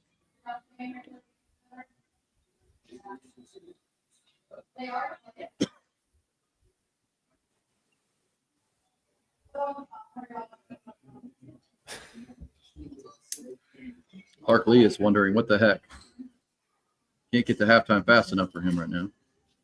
Arch will learn on that. That's looks like there's he overthrew it. Yep. Illegal substitution or something. Oh my gosh! Wow. It is. That's so are they going to try to kick it now? Substitution. I think you try to kick it from the Fanny 41. 58 yards. I mean, yeah, let him. I mean, you're low percentage regardless of what you do, so why not? Well, especially down 3 receivers to catch a Hail Mary. You have Wingo out there. No, they're going to go for it again. Sark doesn't want to risk getting something blocked or they know the distance of Mason Shipley's leg. 458 must be just outside of it. Well, here we go. See if Arch can let it land in the end zone this time. Career long 60 with Texas State, huh? And negative. Yeah, this one little shorter, but not much shorter. It's the Longhorns will go to halftime. But in all, a good half for the Longhorns. They get 24 points on the board. Very efficient with their offense. First play touchdown, 2 other long touchdown drives. And the only offensive frustration, guys, would be that field goal after the Colin Simmons sack and fumble recovery. You had to kick a field goal there, or this would be an even wider margin. Other than that, as clunky and dysfunctional as this offense has been, Coach Shipley, you got to feel pretty good about the first half they just had. Yeah, really do. And it's a good thing because it seems like Vanderbilt is kind of getting this defense figured out and making some really nice calls and just getting enough to move the chains, as we've talked about. And so Vanderbilt's not going to slow down. I mean, they're going to continue to have these long drives. We've got to stay 2 touchdowns ahead of them. So we've got to have a stop here. You got to start the second half. That'll be a huge situation. Vanderbilt knows it too. because Longhorns feel like they can put some more points on the board. You get this game in the 30s, which isn't too far away. You're feeling pretty good about that. But so far in the first half, total yards, Texas 49 to 167. But a lot of that came on that last drive. Texas stymied them for the most part. Texas with 12 first downs to Vanderbilt's 11. Arch Manning with 200 yards passing and 2 touchdowns. How about that, guys? There was doubt all week of whether Arch Manning would even play in the game, and he's got 200 yards in the first half against a top 10 team in Vanderbilt. Pretty good. Diego Pavia, 153 yards and a touchdown. Big number right there is the rushing yards so far for Vanderbilt. Leading rusher has 7 yards. Cedric Alexander, 6 yards on 3 carries. That continues. The Longhorns will be all right today. I did see, though, Texas is one of the best third-quarter defenses in the country. PK's been really good all year about making halftime adjustments. So I want to see how this possession plays out.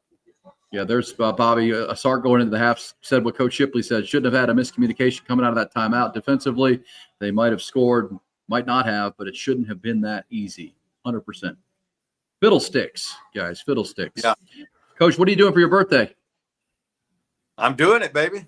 Watching the Horns.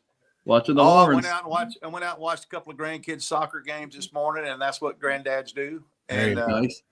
Yep. And then we're just going to hang out, have a nice dinner, and then my real party's tomorrow.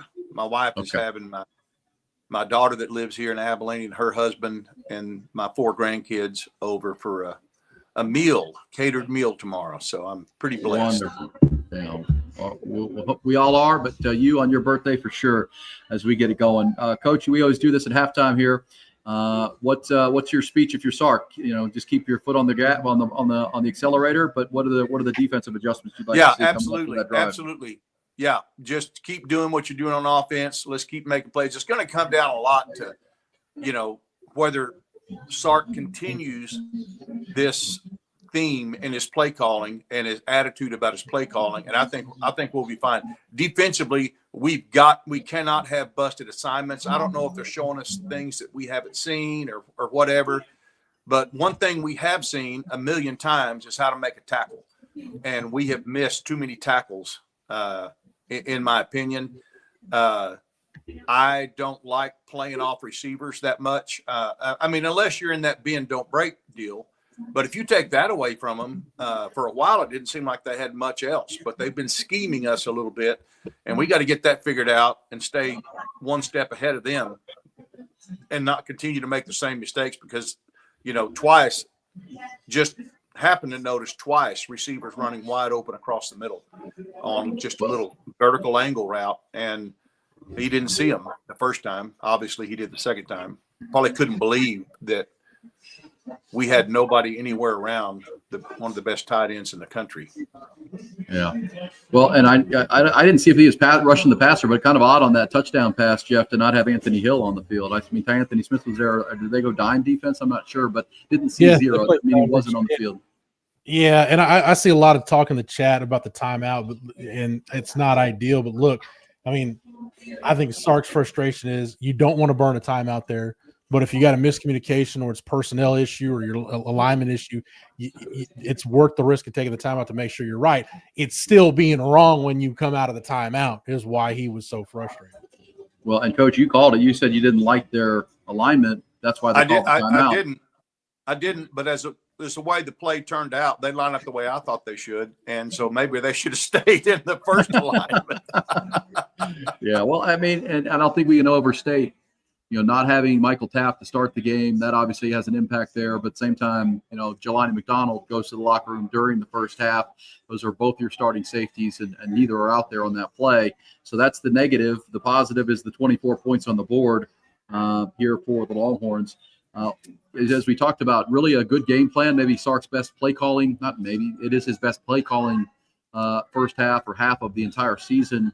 Spreading it out, getting the ball to your athletes, and letting them make plays. I thought that was, keep. What do you always say to us, Coach? Keep it simple, right? And win the outside battles. Keep it easy for your quarterback, or pretty simplistic for your quarterback coming off a concussion protocol, and let your athletes win in space on the outside. And they did that the whole first half. Which okay, you guys have a good call. I'm All right. gonna go Happy birthday, celebrate. Coach. I'm gonna go start All right, celebrating Coach. my birthday. Hey, All right.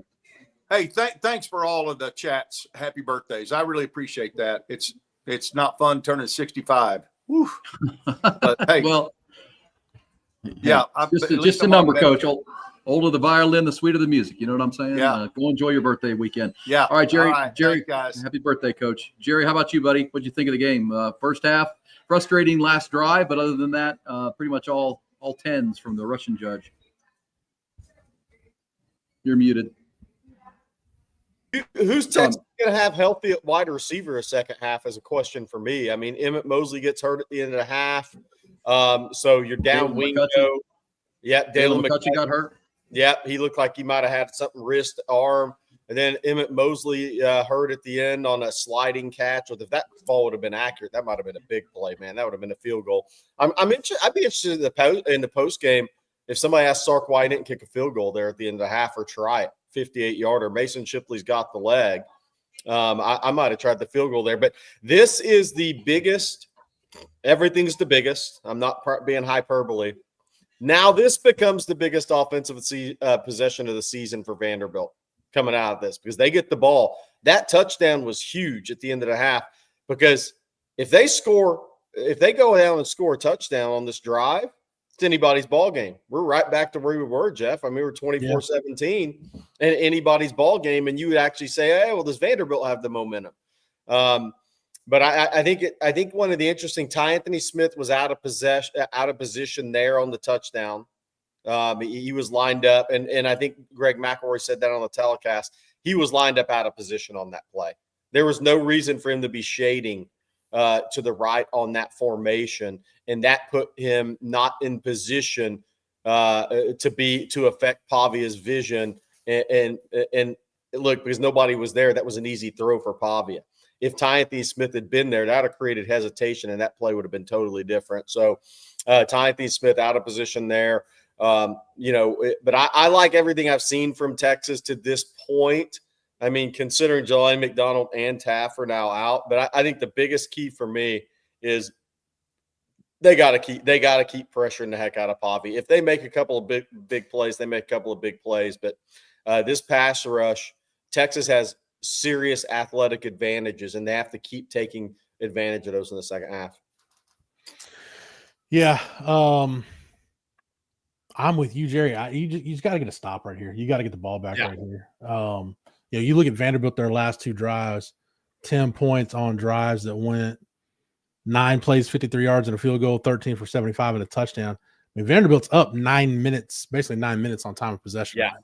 Yeah. So but Jerry, that touchdown drive, I mean, they converted, I think, 2 third downs and a fourth down. I mean, that's, they're at least putting themselves some of the problem Texas had on that drive. It wasn't that the defense just got gutted. It's that you're winning on first down, but then, you're getting them in second and long, and then they're able to get themselves back into a manageable third down. So you just it's just tightening up things. And PK's been really good all year, coming out, making halftime adjustments, coming out in the second half. So I'm willing to give the defense the benefit of the doubt here. Yeah, and so look, sacks 3 for Texas, 0 Vanderbilt. Tackles for loss 5 Texas, 0 Vanderbilt. Everything right now is headed in the right direction for Texas, except that touchdown at the end if Vanderbilt comes out and gets points. But Texas 249 yards. Vandy's committed more penalties than Texas even. In that the only one that's kind of in Vanderbilt's favor is their 4-7 on third downs. And Texas is 2 or 3, but Vanderbilt has double the amount of third downs that is converting on those 4-7, 1-1 on fourth down. I thought that was interesting. I wasn't sure he wouldn't kick the field goal there and just take the points. But I think he knows his defense is struggling. But I think this first series is going to be huge. And a big part for Vanderbilt in the second half is, okay, so adjustments will be made, right? Texas, their communication, I think, will be better in the second half. So then what does Vanderbilt do? Vanderbilt needs to try to establish the run again. And we talked about it when this game was, 17-zip. I mean, like, Vanderbilt has to stay with who they are. Yeah. This is a 2-touchdown game. This is anybody's game right now. Despite the way this has looked for Texas, they have to continue to be who they are. And I think they did a good job in the first half of that and kind of taking what Texas gave them. But they need to establish some run in the second half because if this was what we saw from the Texas pass rush in the first half, think about as that offensive line plays more snaps and Texas defense continues to rotate more players and keep their guys fresh. Then if this is what it looked like in the first half, the second half will get worse for the Vanderbilt offensive line and Pavi in terms of the pass rush of Texas. So they have to be hard-headed establishing the run or trying to. Even Jerry, when you adjusted for sack yards, Vanderbilt's 31 yards, 3.1 per carry. Yep.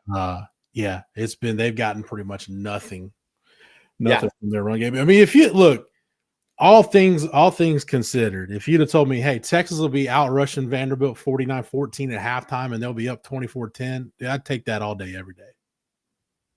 Absolutely. Well, and I see the super chat right here. Why is my mouse not working? Clay says someone let PK know he also has to defend the middle of the field. Look, good offenses and Tim Beck and Vanderbilt, that's a good offense. I mean, that's where they're going to attack you, Jerry. They're going to attack at the second level because at some point, all linebackers, I don't care how good you are, all your linebackers are going to be a liability in coverage. Yeah.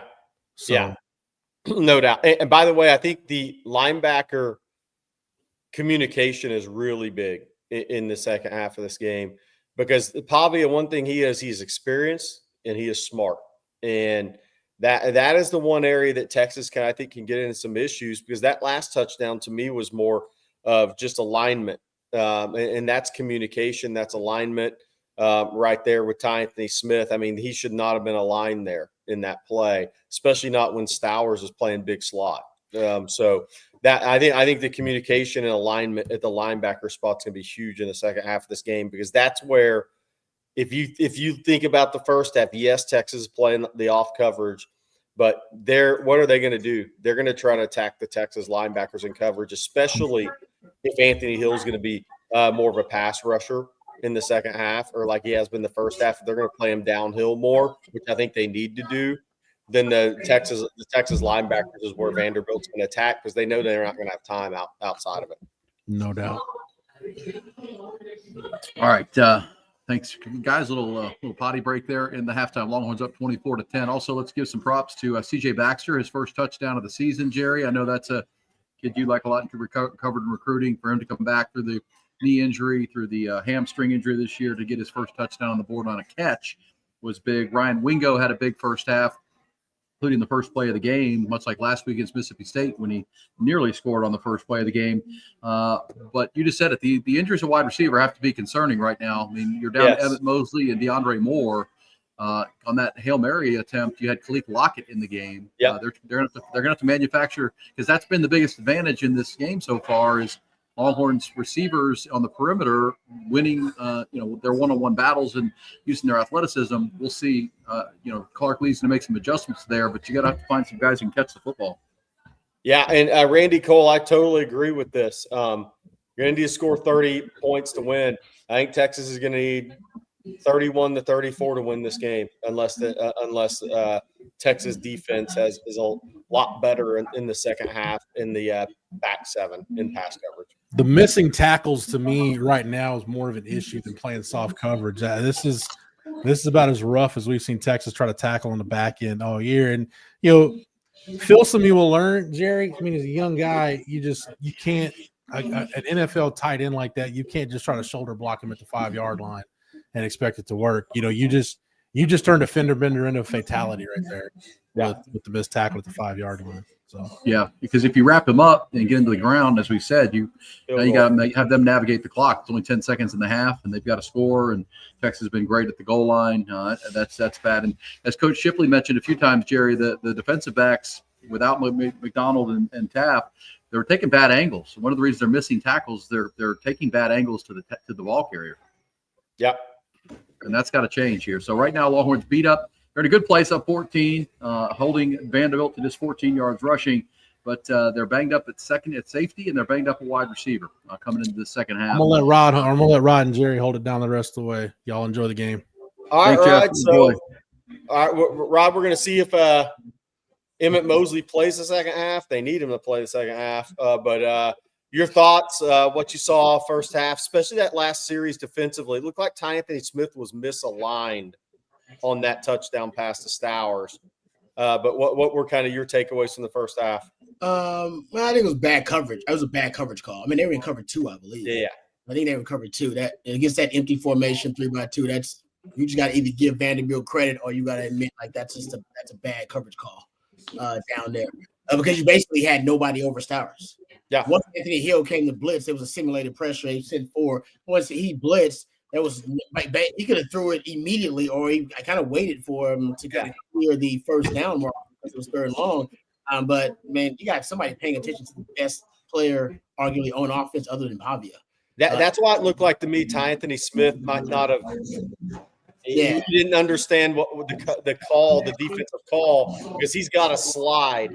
Yeah, he's got to slide his alignment if he knows Anthony Hill's blitzing. Yeah, because exactly right, because you're outnumbered over there, and you exactly that's the weakness of the coverage. Pretty much. You gotta understand. Like I at least need to force that quarterback to throw it high, or have to redirect the throw. It was just a efficient catch. So I agree with you on that. Something you see, Stark was upset. He was like, "Oh, he ain't supposed to be that easy." He just said it. He's like they could have scored, but that was way too easy. That was straight up 7-on-7. But I like the game plan by Sark. I would give him a ton of credit. I believe Arch has like 200 passing yards, somewhere like that. Yeah, 200. A lot of short passes though. 183 of those are yak yards after the catch, and they're easy completions for like the wide receiver screen, the swing screen. So even with Arch coming out of concussion protocol, it seems like the game plan, and he's been modifying the offense. We talked about that the last 3 games. Here it's modified even more that I have to protect my quarterback and let the time to throw be an insulation and pass protection. Just get it out of his hands really quickly. Doing a good job of that too. So I love that, and it's helping the run game. They're passing to open up the run, and they've got Vanderbilt's defense so kind of out of sorts that Texas can run the ball a little bit, but they're not leading with the run. But essentially, your quick perimeter passes are extensions of the running game. That's the run. They're long handoffs. You're just trying to win the numbers advantage on the outside. So I love the game plan. Game plan is working. It's great execution. Defensively, I love their Anthony Hill's been on the edge, making some plays, creating havoc. I think the defense is playing really well. Obviously, that last drive, holding him, it's going to be tough. I mean, it's going to be tough holding this Vandy offense, like to kind of shut them out or hold them to under. I thought ultimately the entire first half, they put the Vanderbilt offense in an uncomfortable situation. So they kind of flipped the script on them. Texas, I know they had that 3rd and 15 when they ended up kicking the field goal. But other than that, they haven't faced a lot of 3rd downs. The best 3rd down call is the one that you never have to call, right? So that they have 3rd and short, so now I think it's 3rd and 3 and 3rd and 4. So they haven't been in these 3rd and drastic situations, but Vanderbilt has. Vanderbilt, the defense has put them in really compromised situations, forcing them in the 3rd and long, taking away the game on early downs, and forcing them down.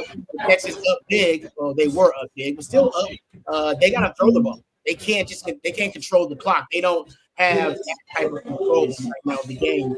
They have to rely on their offense to actually be able to put some points on the board and do it fast. And we'll see what they do coming out of that. Yeah, they will have the ball, and as Jerry said, the most important possession of the game for our Vanderbilt is to start this second half. To your point, Rod, Texas only 3 3rd downs, and they've converted 2 of them. Vanderbilt 4 for 7, and most of those conversions came on that last drive that ended up with a touchdown, including the touchdown pass, because that was a 3rd down play coming out of that timeout right there before the half. Hey, Rod, the game this reminds me of, at least of the way to your credit for Sark for the game plan, reminds me of the Michigan game last year, week 2, where they spread it out, used their perimeter speed, and then used that as kind of a run game with Quinn Ewers back then to set up the run game as the game went on against a very good defensive front 7. I agree with you. It looks like a Quinn game plan a little bit. Yeah. It looks a little bit like a Quinn game plan. And Sark has talked about, essentially he's going to modify the offense, and even said before the game to ESPN that he was going to use more tempo. That's one of the things they were going to extract from that crisis mode that they've been so successful in when they're down, down 2 touchdowns. Is, hey, let's use some tempo. When we do get a first down, kind of like Mississippi State was doing, right? You get a first down, let's go. And it's working really well for them. So I think the game plan to me, I'll give Sark a ton of credit. I think it's a game plan that he really shows his humility as a coach. Like, hey, all right, it ain't got to look like I expect it to look or anyone else expects it to look. Let's just go out there and be able to execute at a high level and do a few things really well. And they're just a few things. They're not doing a lot really well right now. It's just a few concepts that are actually really well. The quick screen, the swing screen, the tempo they're doing really well. The one little cheat code that Sark has found that he's using a lot of, and I've talked about it a ton, is targets to motion. I believe right now, if I'm not mistaken, they had 115 of their yards receiving on targets to motion. Guys in motion are shifting prior to the snap, at the time of the snap. They did a lot against Mississippi State too, averaged over 15 yards per attempt throwing to targets to motion. So last 2 weeks, one of his little cheat codes he's using a lot of. All right. Longhorns, important defensive possession, obviously, here. It's a needs to stop. It's a need to punt, force a punt here. Oh, on 3 and out if possible here. Don't give Vanderbilt this life. Do not let them get points on this drive. Good return by Vanderbilt. Solid return. Oh, the drop on first down. It was an open receiver. But, because if they're able to go score here, guys, as we were talking about the end of the first half, Coach Shipley and I, you've essentially allowed them to get 14 points without your offense ever getting on the field, really, because they bled out the end of the first half and got 7. If they're able to go down here, make it 24-7 or 14-17 or even 24-13, you've allowed them to get back in the game without your offense having a chance to do anything about it. So the defense, which is the strength of the team, has to rise up right here.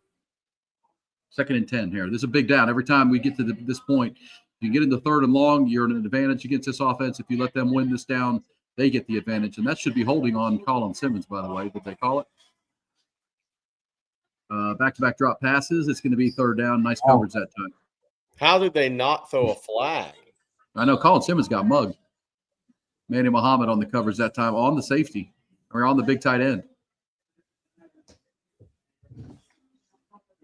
All right, so big 3rd and 10 here. Yeah, that could have been 10 yards going the other way. Longhorns would like to see Colin Simmons get loose here. He did early in the first half and forced a fumble now on a big 3rd down to start the second half. One thing Texas has done a lot better than Vanderbilt. Vanderbilt has been their own worst enemy. A lot of penalties, a lot of mistakes. Oh, wow. Just spoke there's a too mistake. soon. Wow. Spoke too soon.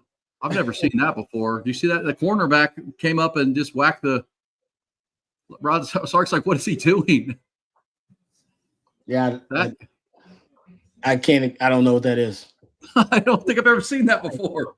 I don't know what that's about. That's stuff that happens in JV football games. What? I don't know if he was trying to rush him.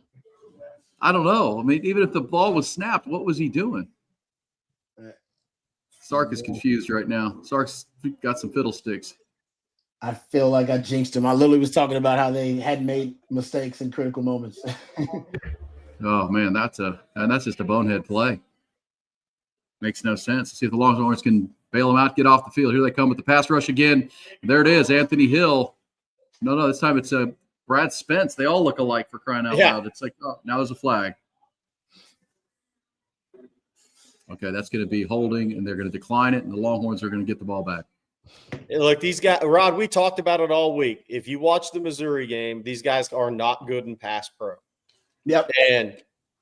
And we're seeing that Texas is exploiting multiple matchups. The right guard has real issues against quickness, and that's where the sack came from. He gave it up against Missouri. Look at, he was just on his heels. Missouri is not a good pass pro unit. They're just not that athletic in body and reactive quickness at the tackles and right guard. And Texas is winning the same matchups Missouri did.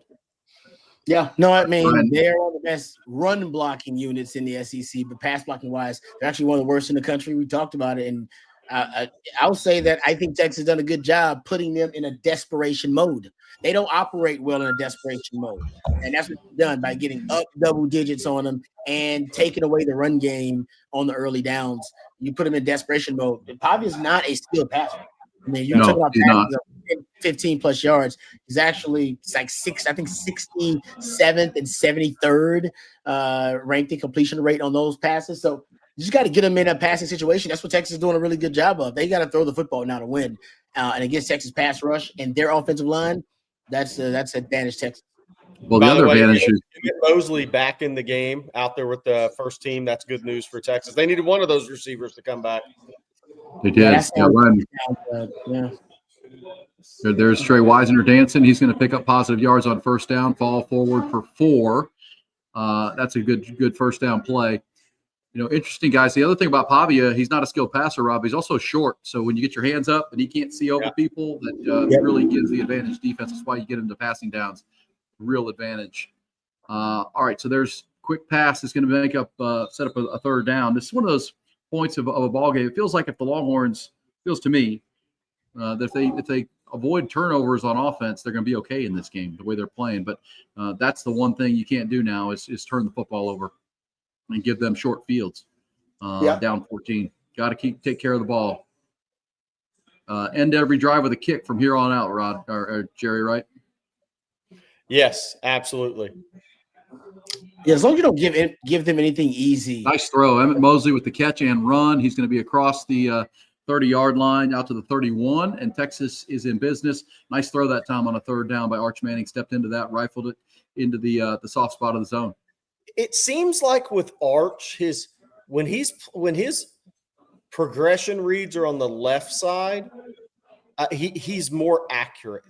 It's when it goes to the right side is when he sometimes gets a little, I don't want to call it sloppy or late with his footwork, and then you get into some issues. Most of those issues for him this year, when on the third progression throws, when he's missed, have been on going to the right. So something I picked up on watching him this year. When it's to the left, I think he stays closed more. He kind of finishes off his footwork. It's interesting.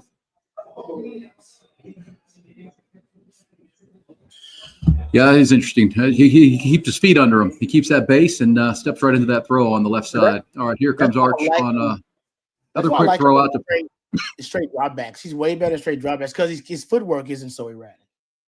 Anytime he's got to reset, he's got problems.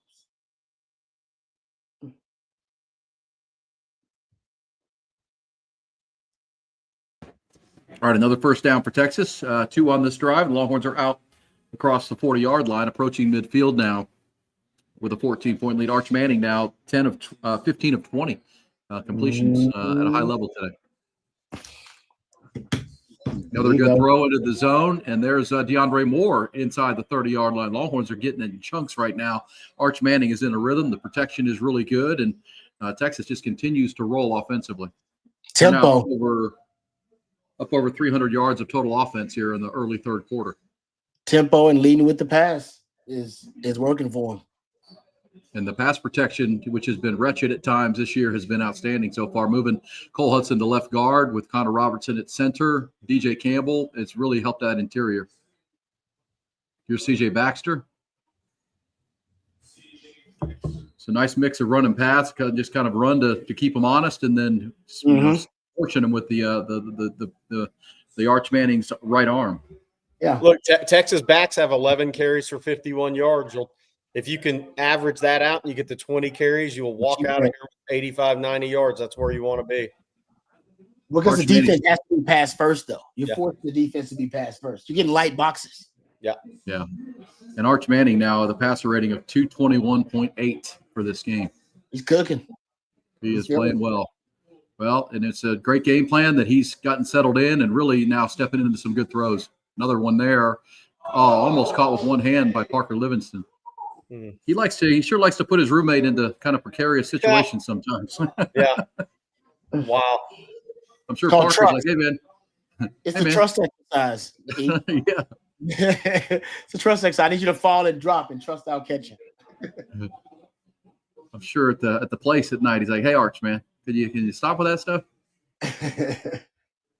Hanging me out there a little bit, but no, he thought he'd go up and catch that. I'm sure Parker thinks he should have caught that ball. He throws it high to Parker because he's like, you're tall and lanky. We'll put it up high. Go get it. It's like an alley-oop to the basket. All right, 3rd and 9 here. Texas in field goal range, but you'd like more than that on this drive. Really take control of this game. And there it is, 3rd down conversion. Nice throw, nice read by Arch. It's Jack Endries this time, hitting the big tight end and getting upfield. Longhorns are going to be in the high at the 11-yard line now, just outside. Rod, what did we also talk about this week? We like Texas skill advantages against Vanderbilt. Yep. And this is easily seen right now. I mean, Texas has a big athletic matchups. Again, and I know they're playing zone, but even on the perimeter after the catch, Texas has some real athletic advantages in this game. Yeah, that's why Sark started on the perimeter, right? He started on the perimeter, attacking the outside. Those advantages you're talking about, the matchup advantages. And it paid off immediately. All right, Ryan, we go to the house. And I think ever since they've been – nice play action. They missed a lot of tackles, so I haven't counted how many missed tackles they've had. And they have stayed ahead of the chains on this drive, all their drives. This has just been super efficient. There's another play action. That's the 10th play of the drive. They've gone 87 yards. They've taken about 5 or 6 minutes off the clock, and now really they have Vanderbilt on their heels again. And this yeah, he's playing some ball right now. There's no doubt about that. He is now 18 of 23. 18 of 23. And see if the Longhorns can punch this in. A touchdown here, it makes it a really tough situation for Vanderbilt and very comfortable for Texas. Oh, good pressure that time, but a touchdown to Emmett Mosley. There's an 11-play drive, 93 yards. Arch Manning was perfect on the drive and ends up with a 6-yard touchdown. I mean, really, he took a hit on that play too as they brought some pressure off the corner, stood in there, made the throw, touchdown. Dalen McCutcheon back in the game, by the way. Yeah. I just saw 17 run off. He may have had a stinger. Maybe he just had a stinger. Or got hit on his funny bone or something, with that hit. His arm went dead, numb. But 31-10 Texas after the Shipley extra point. And this is looking like, regressing towards a top 10 win, guys. I mean, they keep playing like this, it might be pretty lopsided. Well, what they're doing is something. They're playing a complete game. This is maturity. We hadn't seen it. Remember, we still are seeking the complete game from this team. All 3 phases, all playing at a high level for all 4 quarters. Now, you may say that's a kind of pie in the sky, but that's what you're looking for from this group. And we saw it for that Oklahoma half of football. Is when we saw it, and we hadn't seen it since. This is the most we've seen it. Now you're 3 quarters of it, or at least you're 2.5. And you finally saw it for 1 quarter in the 4th quarter last week's game. We finally saw it. And it's like they just picked up and ran with it. Maybe they unlocked some things. But, yes, this is a team that has held Vanderbilt to under 20 yards rushing. They've forced 4 sacks. They've got pressure on Diego Pavia. There's 1 drive that they've allowed, obviously a frustrating drive at the end of the half. But either way, they answer that with a 3 and out on the first series of the second half and then a 93-yard touchdown. Because, Jerry, you're thinking Clark Lee, even though you didn't move the ball on their drive, they punted Texas deep. And back to the 9-yard line or 7-yard line, and Texas still goes 93 yards. Yeah, look, Rod, I mentioned in the first half, and we talked about it on the post game last week. I think there's something to AJ Milwee being in the box and what that's doing because of him and Sark's relationship. They've had that relationship of relaying calls, relaying what he's seeing. Those guys are on the same page. I think we're going to look back on this if they continue to start to grow offensively and say that move, while not talking about players, was probably really underrated. I agree with you. Well, if this continues and we see this type of product, there will be, and we'll probably be the ones leading the charge, an examination of what was the turning point and what happened. There's definitely Jonah Williams, that drive is big boy football. It was. I mean, that was one of the most impressive drives they've had of the entire season. How long was that drive? How long was it? 93 yards, 11 plays. Yeah, that may be. If you're looking back on it, that may be one of your more impressive drives, if not the most impressive drive of the season, because it might have just put Vanderbilt away. Because Vanderbilt is not built to score a lot of points and have to operate in 2-minute mode like that. That's not how they're built. But in terms of going back to the Texas team, I agree with you, Jerry. That there may be something to that. And them also, the way they were using Ryan Wingo, I know he ended up getting hurt, but try to use players in different ways. The up tempo is a big part of it now too. Now they're kind of leading with the pass. It seems, at least in this game, matchup wise, we'll see if that continues. There's some modification of the offense. I think part of that is, obviously having Millwee in the booth to advise Sark. But we'll see if it continues. But this is one of the best displays overall of this team we've seen all year, because this is now going 2.5 quarters of complete football where all three phases are playing well. And let's not forget, this is a top 10 team, a top 10 team that has, beaten top 15 teams the last 2 weeks in Nashville. Had a good effort against Alabama on the road, and they're getting blown out of this building. I mean, this is the first day in November. This is the team that a lot of people expected on the final day of August when they were preseason number 1, right? They haven't looked like that all year long. But I think we're seeing right here, this is why a lot of people thought Texas could be as good as any team in the country. They're playing like it today. It's taken 2 months to get here, but big boy football for sure.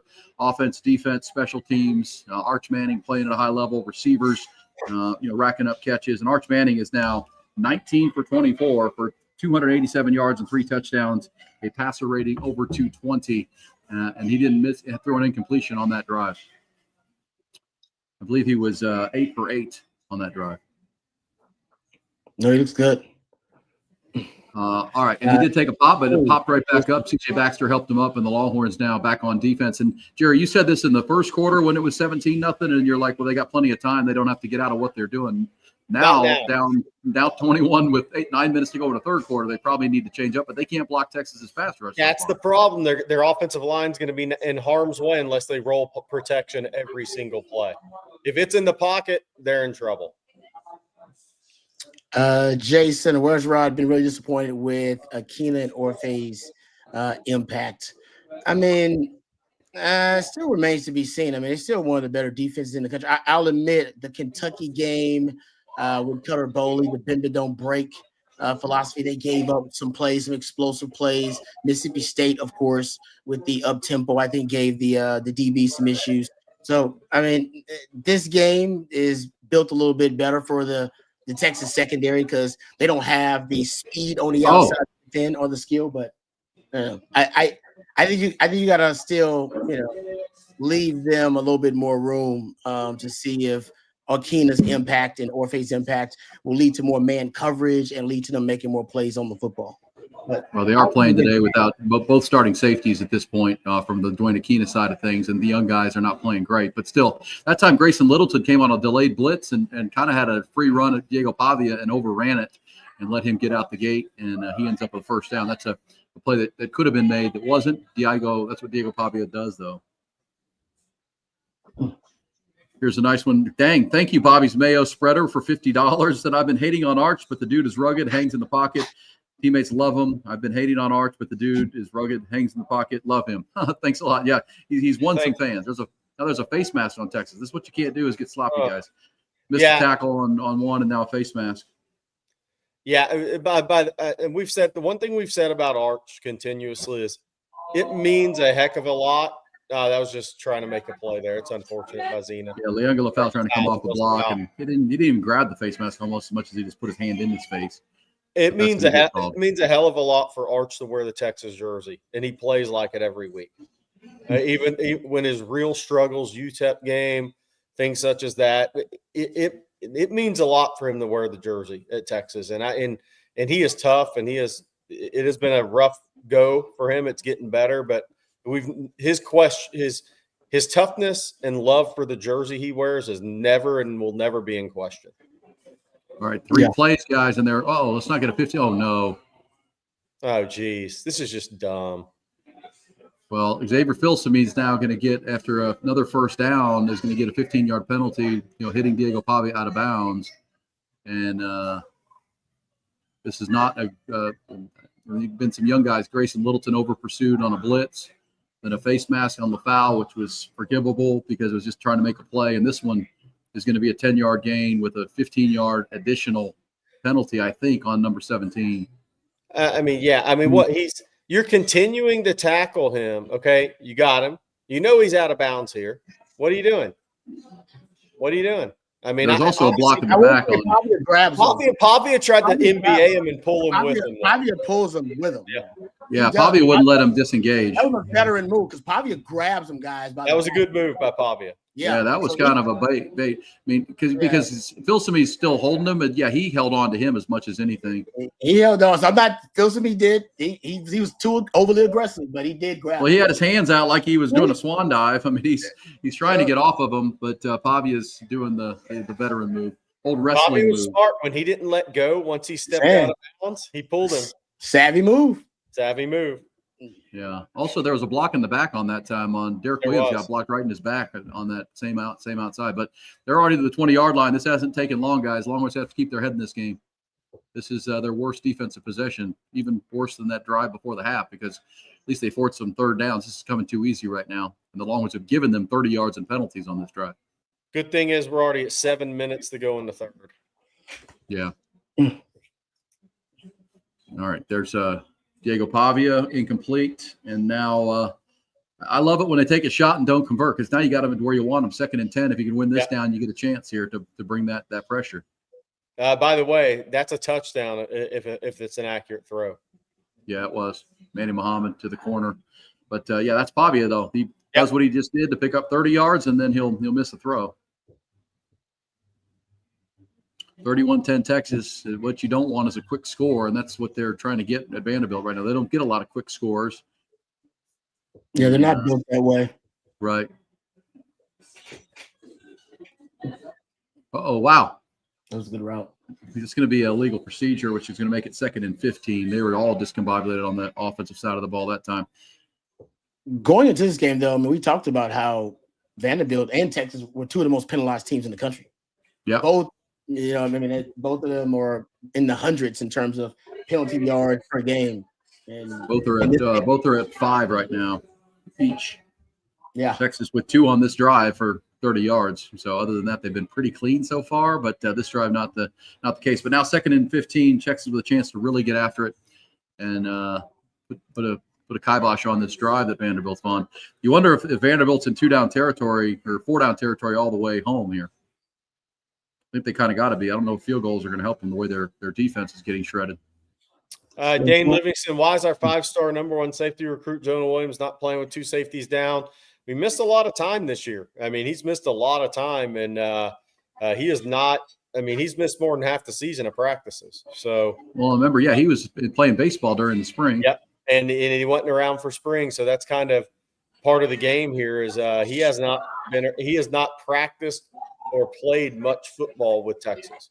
All right, so now big third down here, guys. It'll be 3rd and 8. They picked up half of that yardage back, and but again, I think it's 4-down territory all the way in now for Pavia. So this is the first of 2 stops Texas has to get unless they force Bobby's Mayo spreader. Jerry, didn't you and Pavia graduate in the same class? I don't know when he graduated. Maybe I should DM his mom and ask her. Oh, since everybody else is. Has he graduated? But has he actually got a degree? Has that happened? From any of those schools he's been to? He's got to have one, right? He's got to have one. Probably working on his master's at this point. DM is mom. Oh, another holding on Colin Simmons not called. He just got horse collared. I mean, he's going to be a sack.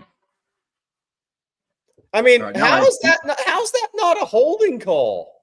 I don't know. Good thing the Longhorns got the sack. Oh, there she is. There's the mom. I'll DM her and ask her when Diego graduated high school. Right on cue. Now they have to kick a field goal because it's 4th and forever. So Clark Lee's team has to settle for a 3-pointer, and that's a win for the Longhorns after the back-to-back penalties. Ethan Burke with another big sack in pursuit. Colin Simmons got held for about the 10th time that it wasn't called. Yeah, this is not the kind of game that Vanderbilt, like I said, wants to play or is built to play. And he missed it. He doesn't miss a lot of field goals, but he missed it wide right. Yeah. Wow. I think he'd made, 15 in a row? Yeah, Longhorns in great shape here. Vanderbilt's got to be really on a downer. Their All-American caliber kicker just missed a very makeable kick. So another 5 minutes off the board with no points for Vanderbilt. Longhorns have outscored them in this quarter 7-0, and if they could add a little bit more here, this game's going to be over because they're running out of minutes at Vanderbilt. Texas Playing their best game, their most complete game in all phases. Arch Manning is on fire. And I said it a minute ago, guys, but Rod, this is the team that was voted preseason #1. This is what I think the expectation was by a lot of people just on paper. And now we're finally seeing it show up on the field. I mean, they had the potential for it, but that's a long way away, right, from what you're Right. actually producing. And we saw flashes of it all season long. Saw flashes of it in the Ohio State game. Saw flashes of it, of course, in the Oklahoma game, probably for an entire half. That's the most that we've seen this team get to playing a complete game. But this is it right here. I mean, this is obviously a quality opponent in Vanderbilt, and this is the best we've seen all three phases play. And, I know that some people complain and be nitpicky about certain aspects of this game for the Longhorns, but ultimately, I mean, a 31-10 lead on a top ranked team in the country. Man, you're playing. I said Texas would have to play their best game to beat Vanderbilt. This is easily their best game overall. And I know, by the way, we obviously Georgia has a game that's about to be played against their rival Florida, but nothing will get Kirby Smart's players' attentions more than if Texas continues this and puts a little beat down on Vandy, because then it's going to be a pretty easy message for his guys. And what this is also going to do, if Texas just finishes this game off, Rod, is Georgia, how aggressive can they be with their linebackers rushing the passer against Texas if Texas' perimeter passing game starts to show these signs of life?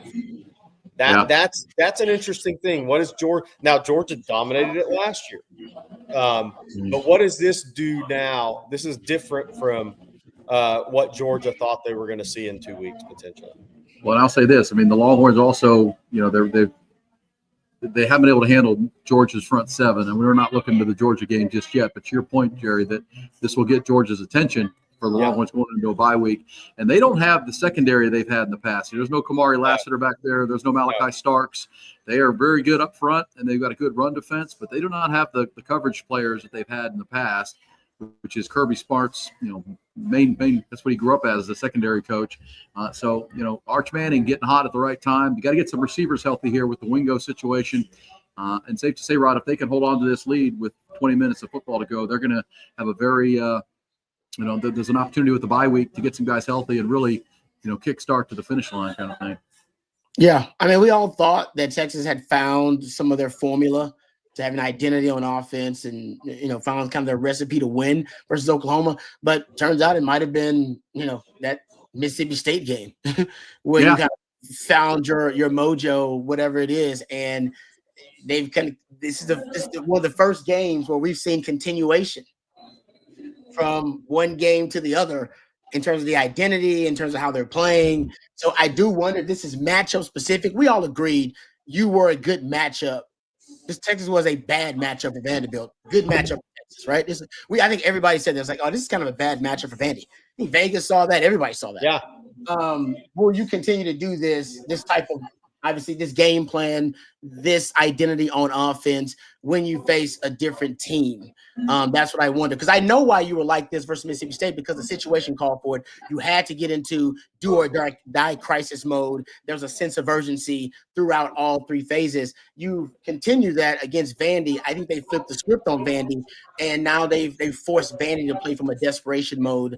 But do you continue this in the next game? I can't wait to see it. That's the thing. Well, and I think your point was well said. I mean, it's a bad matchup for Vanderbilt, but last couple of years, Georgia's been a terrible matchup for Texas. So exactly, that's really where it's at. And I don't understand Sark here. I mean, I'm not going to criticize up 31-10, but I would have ran it on first down, Aaron. To your point, I know you're up 21, and two passes that were somewhat turnover prone. I don't know if I like that. He's continuing the identity, though. I understand what you're saying, but he's continuing the identity. You were right. You probably should adjust. I'm not saying you shouldn't, but he's continuing the identity. And now they got a pass interference call that time on a deep ball. They brought the jailhouse blitz, left zero coverage, and Texas, gets the call. I'm just, those two passes at the beginning, one got tipped. The only way they let the guy in the game is turnovers right now, and that's an obvious. But you're right. He's sticking with it. Hey, it's all gas, no brakes. Exactly. Like we can't complain when he's doing what we asked him to do, and then we're like, oh well, sorry, now you need to run it. And I was like, well, come on. But there's situations. I agree. I agree. Like Rubber Toad said, running on first down has not worked. It's not about running on first down working. It's about milking the clock. It's about milking a minute off the clock. Yeah. And not turning the ball over, because a turnover that's the one way they can get back in this game. And very few runs are actually called for big plays. I mean, that's the reality of running a football. I don't disagree with that, but I think that Here we come. Look at that. Continue to be aggressive and put points on the board. Some people think the game. I said the game was basically over when they scored 31, and he wants to be aggressive. Continue to put the pressure on them. I'm with you. I get it. Hey, Daryl, thanks for that. That's halfway through the third. Vandy's 25 yards rushing definition of taking away a team's strength. That's 100% true. And I wish they would show that play again. Trevor Gooseby is going to get credit with like a couple of pancake blocks on that one toss sweep. He was knocking people out. 74 was a bull in a china shop on that drive.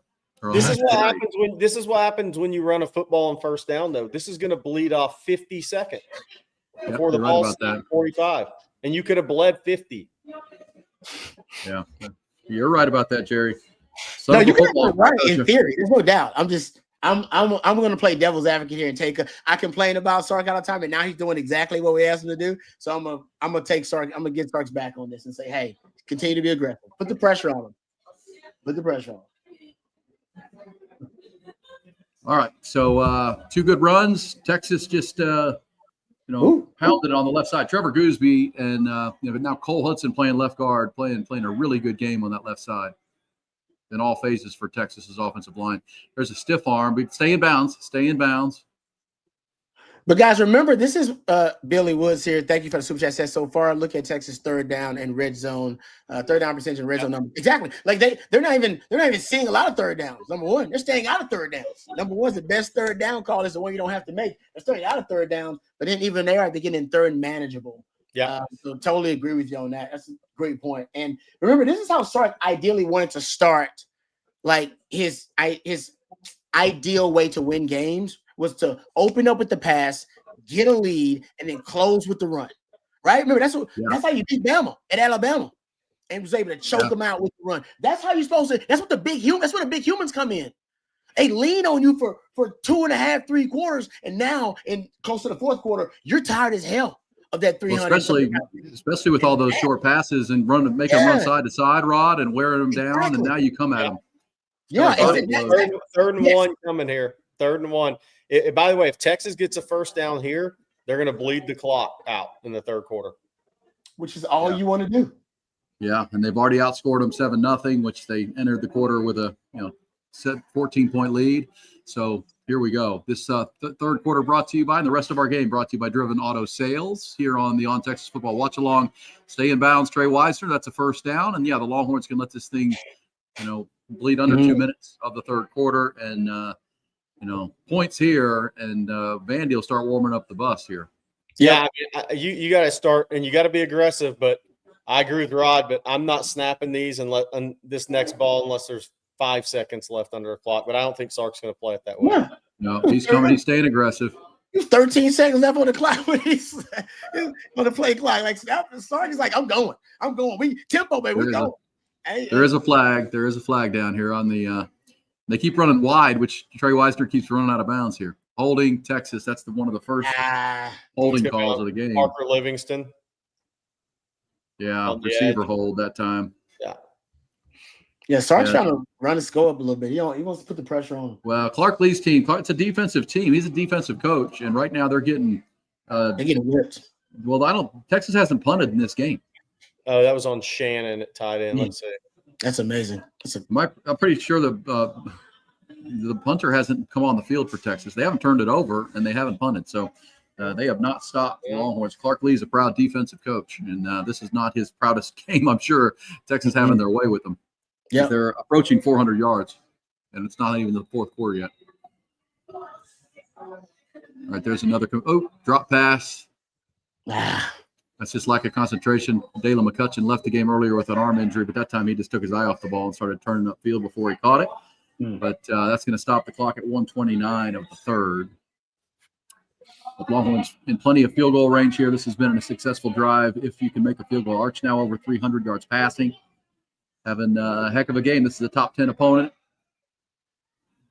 This is, as good as we've seen Arch look for a full football game, no doubt. Yeah, Unless he looks like he has opponent. command of the offense. Like he does, yeah. There's a confidence of voice. Stay in bounds. These guys keep running out of bounds. I don't get it. I know it's only the third quarter, but still. I'm with you, though. No, I agree with you. That needs to be – somebody needs to tell them, like, hey, guys, stay in bounds. Yeah, just let that clock run. But they are going to keep it running here. And I like the little safe play to Dalen McCutcheon, get him involved. That's a glorified running play there. Make it 3rd and 16. Just don't put the ball in jeopardy here, guys. And, field goal should be very makeable. I mean, Longhorns are 5 for 7 on 3rd down so far, but this is a big one, and they're just going to go short to Niblet. And who goes out of bounds? But they're going to say he was forward progress was stopped. The clock's going to run. They have to kick it with about 2 seconds on the play clock here because they cannot run out the third quarter. But pretty damn close. Nice drive by Texas. This is another 10. There's another 10-play, 51-yard drive that's ate up 5 minutes, and it may end the quarter with the Mason Shipley field goal. Because if he kicks it right on time, it should probably go through the uprights as time expires, essentially. Well, they went a little early. And he made it inside the right upright just barely. 37-yard field goal, Texas up 34-10 into the final 15 minutes. I mean, that's exactly. I thought it was over when they got to 31, but I definitely think it now. That's Vandy in 2-minute mode is not going to be pretty.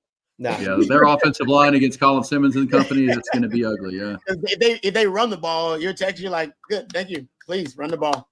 Hey, let me tell you here into our fourth quarter that our second half brought to you by Driven Auto Sales, and that's my friend Jeremy Jones and his team. They've been doing it a decade now. You will need a new vehicle. It's going to be a used vehicle, but in most cases at Driven, slightly used vehicles. They search the nation and scour to find you the best vehicles and then put a best price on it. They put a powertrain warranty on every vehicle they sell. I told you about Driven Auto Service where they make sure those cars are running great and fully checked out before you purchase it. So go to the website, check out your next vehicle, whether it's a truck or an economy car or, first vehicle for a child of yours or a dream car that you've always wanted. They have it all at drivenoutosales.net. They're based here in Buda, Texas, but, they deliver cars once ordered online or found online all over the 512 here in Central Texas, all over the country, all over Texas. They'll get it to you. It's drivenoutosales.net. They're more than friendly, more than fair. The price you see at the website is the price you're going to pay. There's not going to be any jack up and mark-ons and markups, whatever you want to call it. It is the price. I promise you won't find a better deal or a fairer deal than you will at Driven Auto Sales on those vehicles. So check them out. Your next vehicle, your dream car, your dream truck, or just a vehicle that you need can be right there for you. I promise you.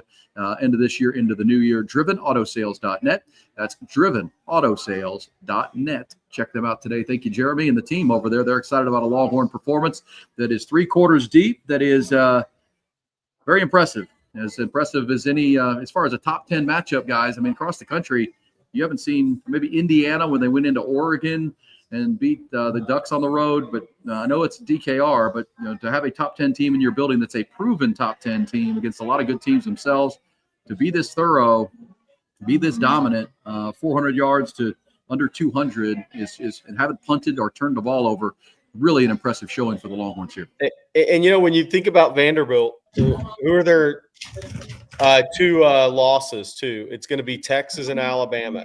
It's the 2 teams that just out-athlete them to the nth degree. Size and athleticism combo. Now LSU does, that's a home game, but the 2 times they've been on the road against really talented, big and athletic teams, that's been tough for them because they haven't been able to run the football. The running backs today have 9 carries for 18 yards. And what we talked about all week, if they walked away with 13 for 35 from the running backs, Texas would win the football game. Well, they're 9 for 18, and now they haven't been able to run it at all early on when they were trying to. Texas dominated up front. And that is kind of the same thing that happened to them against Alabama, even though they did have the 2 red zone turnovers. That is correct. It's really been impressive. Beat Clemson, by the way. So, is Dabo going to retire or what? Man, feels like he just it. lost the Duke at home, man.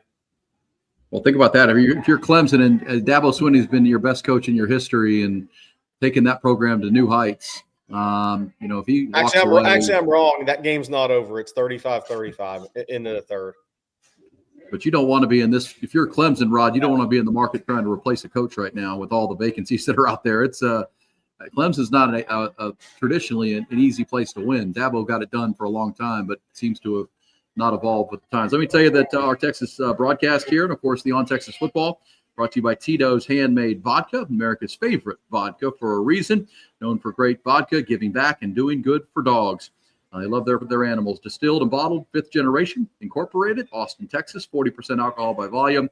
Savor responsibly. And looks like Texas fans will be savoring some Tito's and a win today. They've been kind of drowning their frustrations the last few weeks with the wins, but still wins. But this one has been all what all Longhorn fans want to see. They just showed a shot of Mac Brown, which was cool to see. Your former coach, Rod. They honored the 2005 championship team. Have to think this team drew some juice on that because those guys were over at the Moody Center having a tailgate, and then they were honored right in the first quarter. I know they played a highlight montage to honor that team, and that had to pump some juice into that sidelines and into that building 20 years later. No, I totally agree. Dad tired. Thank you for the super chat. I like Arches, king of back and forth. Yeah, he's great in the scramble drill. Talked about that. Really good in the scramble drill. But no, being back home, period, right? Being back home. Also 05 team, being honored gives you a little bit extra mojo. That's so I think there's a combination of a lot of different things, but for Texas being back home ultimately, I think that's the biggest, kind of juice that you could add to this team right now. They've been on the road. I think the stat was they've been 1942 since Texas had 4 straight games away from DKR. I believe that's what I saw. I think Roger Wallace would.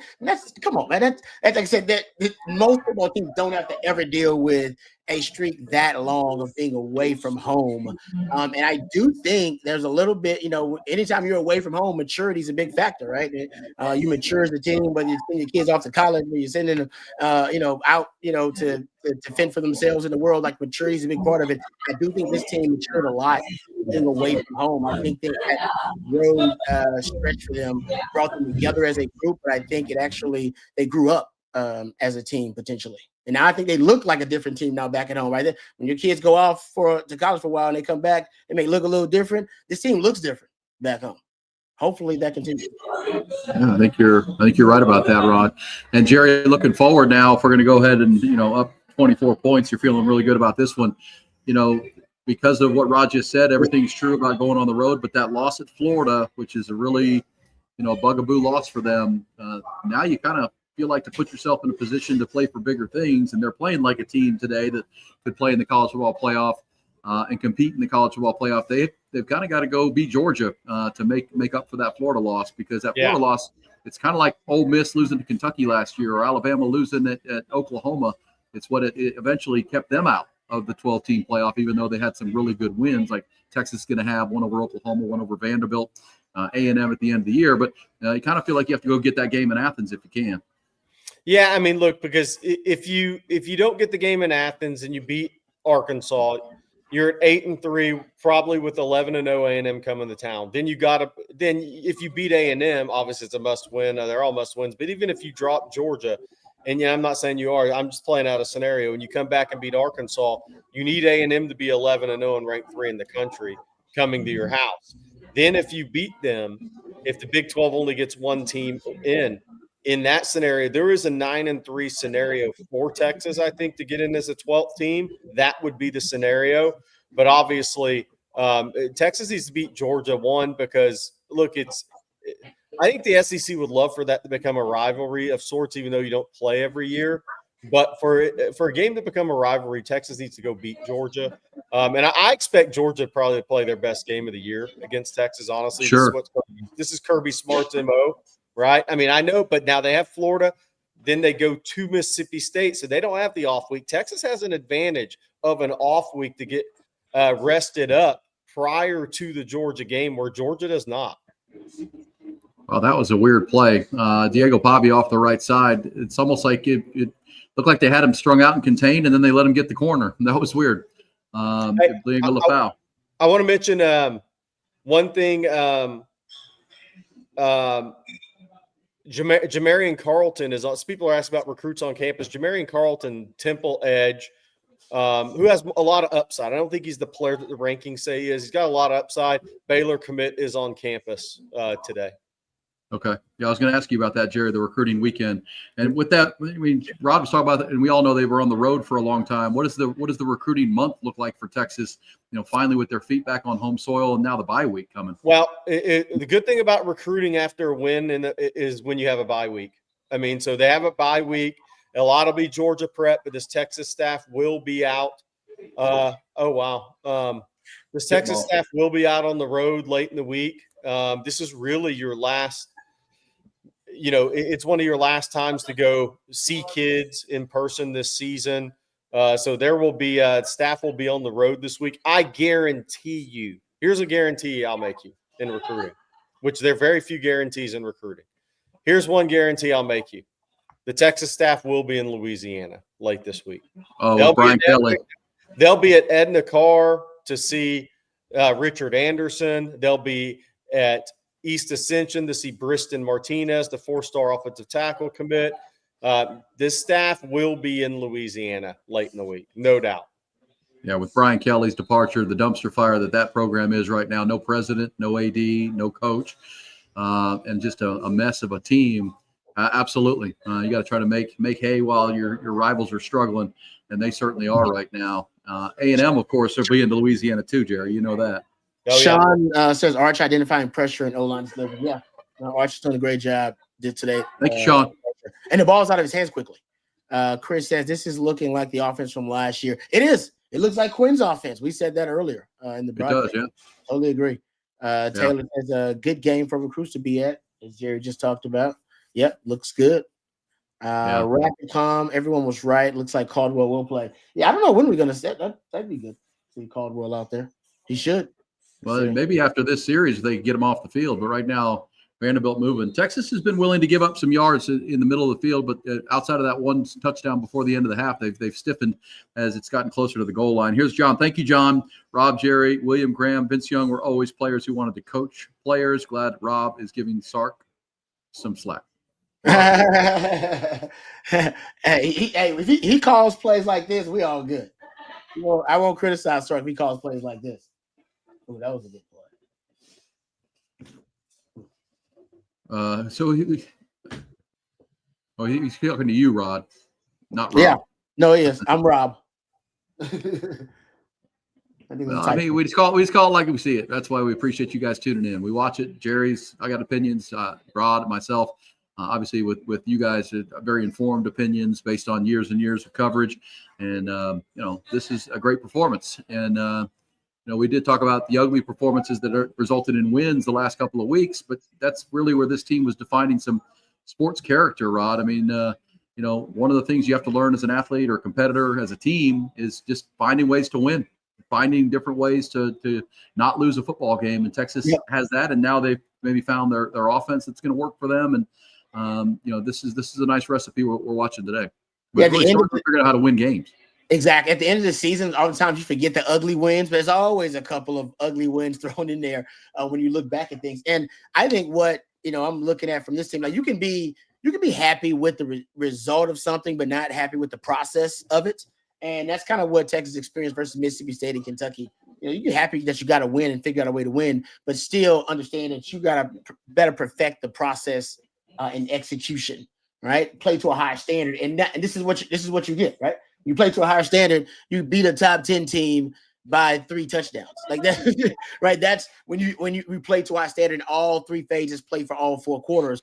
That's being, obsessive about the process of winning, not just the result of winning. Result is great, but hell, you can flip a coin sometimes to get a good result. That can be luck, but this ain't luck right here. This is actually at a high level. It is. Yeah, good. Yeah, high-level players executed at a high level on all phases right now, and they're kind of giving Diego Pavia in this offense, easy throws, and they're letting the clock run. One thing, this week I've been comparing this team a lot to potentially, it really depends on how November goes, and so far it's off to a good start, to that 04 team, guys, where they Vince Young, they got shut out by Oklahoma. They had to come from behind to beat Kansas and Oklahoma State that year. Ended up winning the Rose Bowl, and obviously led to the 2005 team. This team kind of reminds me of that, because that season in 04 ended in the Rose Bowl and confetti and Dusty Mangum field goal. But that was not a pretty team. They struggled a lot during that year, but still found ways to win those games. And here goes Diego Pavia. He's going to score a touchdown, as the Longhorns just totally lost contain that time. Wonder if there's going to be a taunting call there. There probably will be. There is. But Yeah. Pavia scores a touchdown. Cut the lead in half here. Yeah, Pavia deserves that one. Yeah, that just came too easy, though. And that was a weird drive. It felt like, where was the contain on that? But either way, a couple times he got out the right side without much resistance. Yeah, we're gonna have to have a spy or something on him too. You got to keep bringing pressure against this guy.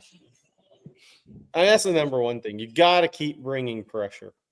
I know you want the clock to run. I get it. But you still have to bring pressure against this guy.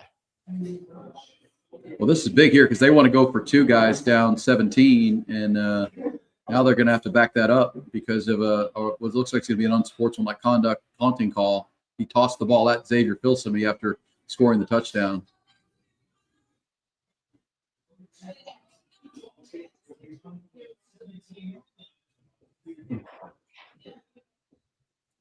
But yeah, there was just a couple of plays on that drive where the Longhorns didn't feel locked in on defense, which it's been feel most like they of the game. relaxed a little bit. Yeah. You're right. One thing is Diego Pavia won't quit fighting. He won't quit trying to bring his team back.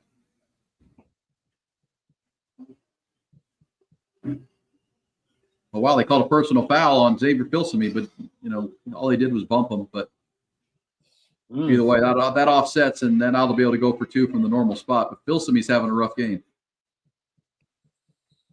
Yep. Depth at safety being tested for Texas. Ain't no doubt about that.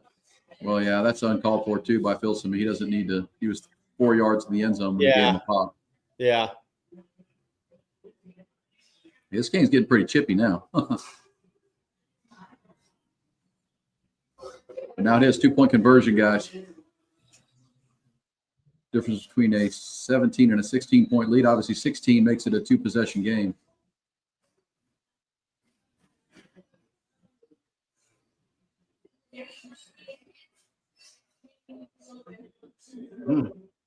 Covered well. Good pressure.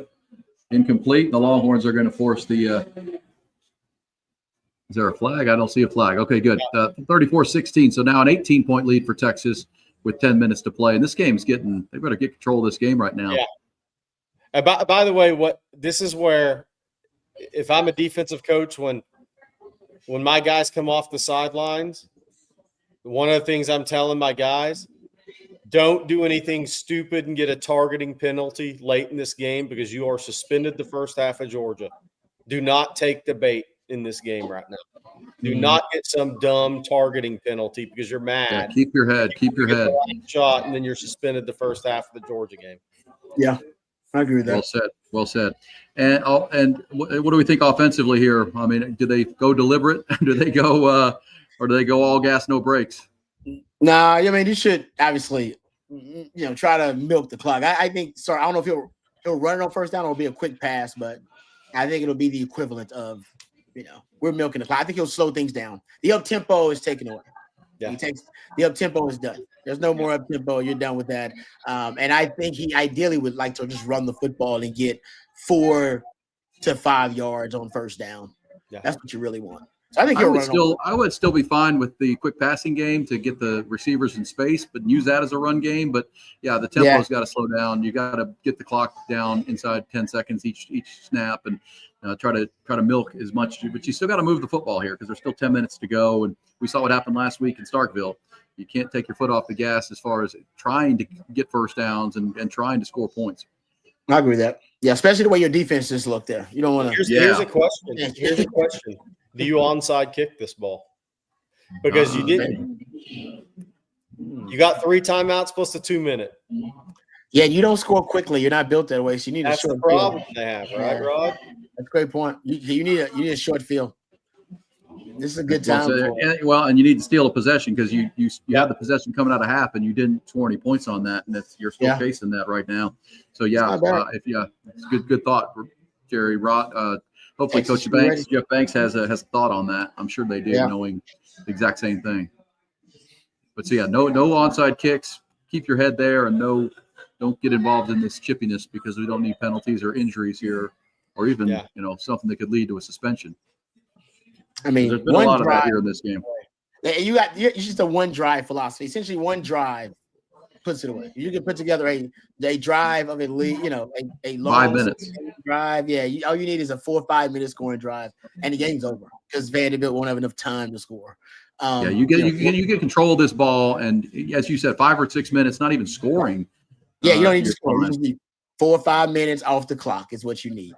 That's what you really need to do. And you shouldn't. I don't know if you want to have that, conservative philosophy going in. It's kind of a loser's mindset, but if you could, 4 or 5 minutes off the clock offensively for you, and you've done that this game multiple times, that this game is over. So you really can't end this game here offensively. You haven't punted all game, so keep doing what you're doing, but maybe slow down a little bit, is what I would say. Yep. And that's kind of the point of the all gas, no brakes debate we were having. It's like, I think of Detroit Lions coach Dan Campbell, right? They go for it on fourth down more than anybody, and they got to the NFC Championship game, and that's worked for them. But in that specific game, when they're up 21 points over San Francisco, and they kept going for it on fourth down, I'm thinking, Coach, you're in the NFC title game. Now you got to be a little bit careful with a 21-point lead. Sometimes you have to change your identity a little bit. There's your cooch kick. I like that. I went with the change your identity a little bit to depending on the point of game you're in. Right now, I think Sark and its offense need to tape, pull it back a little bit. Yep, I agree with that. Manage the last 10 minutes, and you'll be sitting at 7-2 and 4-1 in SEC play with 3 games to go, heading into a bye week, and your most impressive performance of the season against the number 9 team in the country.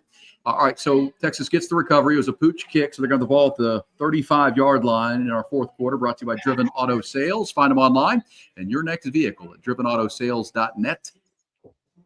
And Trey Wisner in the backfield, same offensive line we've seen this whole game, and they've played a really strong game up front, especially on the left side. Mm-hmm. There's Trey Wisner right behind that left side, but no gain on that one. So it's going to be second and 10. It's okay. So exactly. So it's not bad. We'll see how much time gets milked off. That's good. There you go, Jerry. First down run. Hey, I like it. You're gonna bleed 50 seconds off the clock here before second down. That's right where you want to be. This clock's the enemy of Vanderbilt right now is the scoreboard, but obviously the clock is their biggest enemy. And even one first down, you have a chance to bleed that 5 minutes that Rob was talking about. So something positive here to set up a makeable third down. And it's another run by Wisner, and it's going to be a 6-yard gain, 5.5. Yeah. Be 3rd and 5. Let the clock run. That's all you need. That's all you need. This will be down to about 9:30 by the time you snap it again. Or should be. 8:30. Yeah. Yeah, 8:30, as I said. Yep, sorry about that. I mean, look, your Boom Easter hadn't had to punt today. By the way, this may be his first, but it'll be interesting to see. I think Drew, his backs are hurt, not getting any carries. He hasn't got – he carried it. Early on, that was in the first half. There was a couple, but that's and he got one in the second half. We're going to throw it here on third. All right, so they got a first down, and that's the clock's going to stop. But still, first down, you get to, run 3 more plays. And Arch has got something going on in his shoulder. It looks like, or at least his neck. He's been doing that a couple times in this game. But good throw right there. Good catch. Arch has been on point in this ball game, folks. 24 of 31, 318 yards, 3 touchdowns, passer rating of over 195. Ooh, had to have it. Target to bunch. Good job. It's good play. Good play design, too. All right, so now this snap will happen under 8 minutes in the game, and probably another run play. Trey Wisner, positive so far. There he is. He'll cut back for 4 yards, and this is exactly that drive we were just talking about. Yep. Well, and it's, if we go through the dynamic of this season, what one of the things we're seeing in this game is execution. We're seeing the quarterback deliver on-time passes accurately. We're seeing the receivers catch the ball. That makes it a lot easier, and it makes it like a lot prettier play call game when your offense is executing basic things right now. Not a lot of holding or penalty calls, just really, really solid execution by this offense, which has been a struggle this year. Yeah, I agree with that. I think the game plan has been very complimentary of your skill talent on offense. Yeah. Sure. And I think like you said, the skill talent is executing probably at the highest level we've seen them overall. So there's a synchronicity that we're seeing offensively that we really hadn't seen all year long, right? Offense has been erratic and they get plays here and there, but there's now feels like there's a synchronicity to this game, at least carried over from that fourth quarter of Mississippi State. So now we're at 3rd and 3 on the Vandy 47. Why the clock stop? Now it's running. Okay, they set the ball. All right, so this is this about 6:20. Yeah, this is exactly what we're talking about, folks. If even if they don't convert this 3rd and 3, if you convert 3rd and 3, you're running this thing down into the 4-minute area. But you don't convert here, and I wouldn't throw here, guys. I wouldn't risk an incomplete pass. I want that 50 seconds. I'll run it and punt it.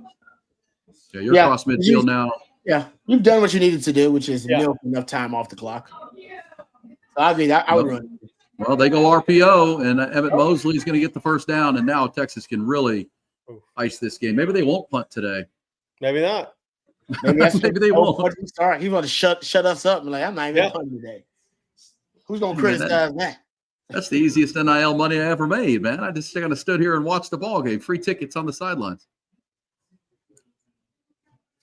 It says bye week couldn't come at a better time for Texas. That's true, man. They're banged up. Both starting safeties have been out of this game. We'll get an update at the end of the game. Ryan Wingo left this game with a thumb injury. Looked like a dislocation. Got bent back on a stiff arm attempt. They need to get a week off. There it is. There's Trey Wisner, positive run right off the right side. That's all she wrote. Yeah, that's a big 2 first downs on this drive was exactly that. Hey, but guys, if they get into this bye week, which comes at a good time, they need to play better out of their bye. Certainly they did last time when they went to Florida. Yeah, but that was different because that was coming off of those cupcakes. Like that was a battle tested thing, and they hadn't been battle tested. Now you're right about that. It was a little bit different. All right, gentlemen, I'll see you guys on the post game. Great stuff. Appreciate y'all. Thanks. All right, great stuff, Rod. See you, buddy. All right, Jerry, under 5 minutes now as they snap this ball. This offense has been really, really, as ugly and frustrating as it's been all year, this has been really pretty to watch them execute this offense today. No, it has. It absolutely has. And again, good run there, good yard run there. So we're getting the 3rd and 5 and a half. This clock will go all the way down. Here comes CJ Baxter now. CJ Baxter coming in the game here. So for those wondering about CJ, he's obviously okay because they're probably about to hand it to him or he's going to pass pro here on this 3rd and 5 and a half. There is Ryan Wingo still in uniform. We think he dislocated his thumb. We'll see what Sark had to say about that. We think Jelani McDonald may be in protocol, but I'm not saying that for sure. We'll see what Sark has to say about that after the game. But 3rd and 6 here, clock down to 4:15 on the snap. Arch Manning taking a shot. Did he catch that ball? He did. Emmett Mosley, touchdown. Emmett Mosley's a stud, man. That's a one-handed catch and a great throw by Arch. Only his receiver had a chance, and that's a 33-yard strike. Arch Manning has 4 touchdowns and 361 passing yards, if that stands. They will look at it, but that's an NFL catch right there while being held. Let's see if he held on. No, drop. That's going to be incomplete. Yeah, incomplete. And he was getting held, though. Should have been a penalty. Yeah. Yeah, hit the ground. I like Arch. Once you've hit the high red zone now, after converting some first downs, take a shot. You're right. That should have been interference. Yeah, he got held. He got held big time. That's why he couldn't get his second hand over there to catch the ball. That's why he couldn't extend the catch. It absolutely. He's got his jersey held. And they can't double back on the review and call that, but unfortunate for Texas. But still, Longhorns in firm control, up 34-16 with 4 minutes to play. Jerry, about the 2-minute warning as we go here, we'll cut this thing off and get ready for Rod and Bobby and the team for the post game. But Give your thoughts on Georgia, Florida at 2:30 today and that Oklahoma-Tennessee game tonight. Yeah, I like Tennessee over Oklahoma for sure. I thought Florida would give Georgia a game at the start of the week, but then when it came out that Vernell Brown, their leading receiver, the stud freshman from Orlando Jones, is out, and their number 4 receiver, Aiden Mizell, is out, they're listed as out on the injury report. I kind of changed my tune there. I don't think Florida's going to have enough to get this thing into the fourth quarter or be there at the end. I mean, Florida was in it last year until DJ Lagway got hurt. They were leading this game.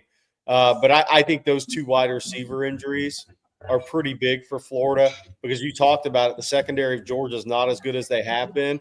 And if you could have rolled out Vernell Brown, Dallas Wilson, and Sturdivant and Aiden Mizell, I think they had some ways to make some big plays in that game because Jaden Ball, you have to play the run against Florida.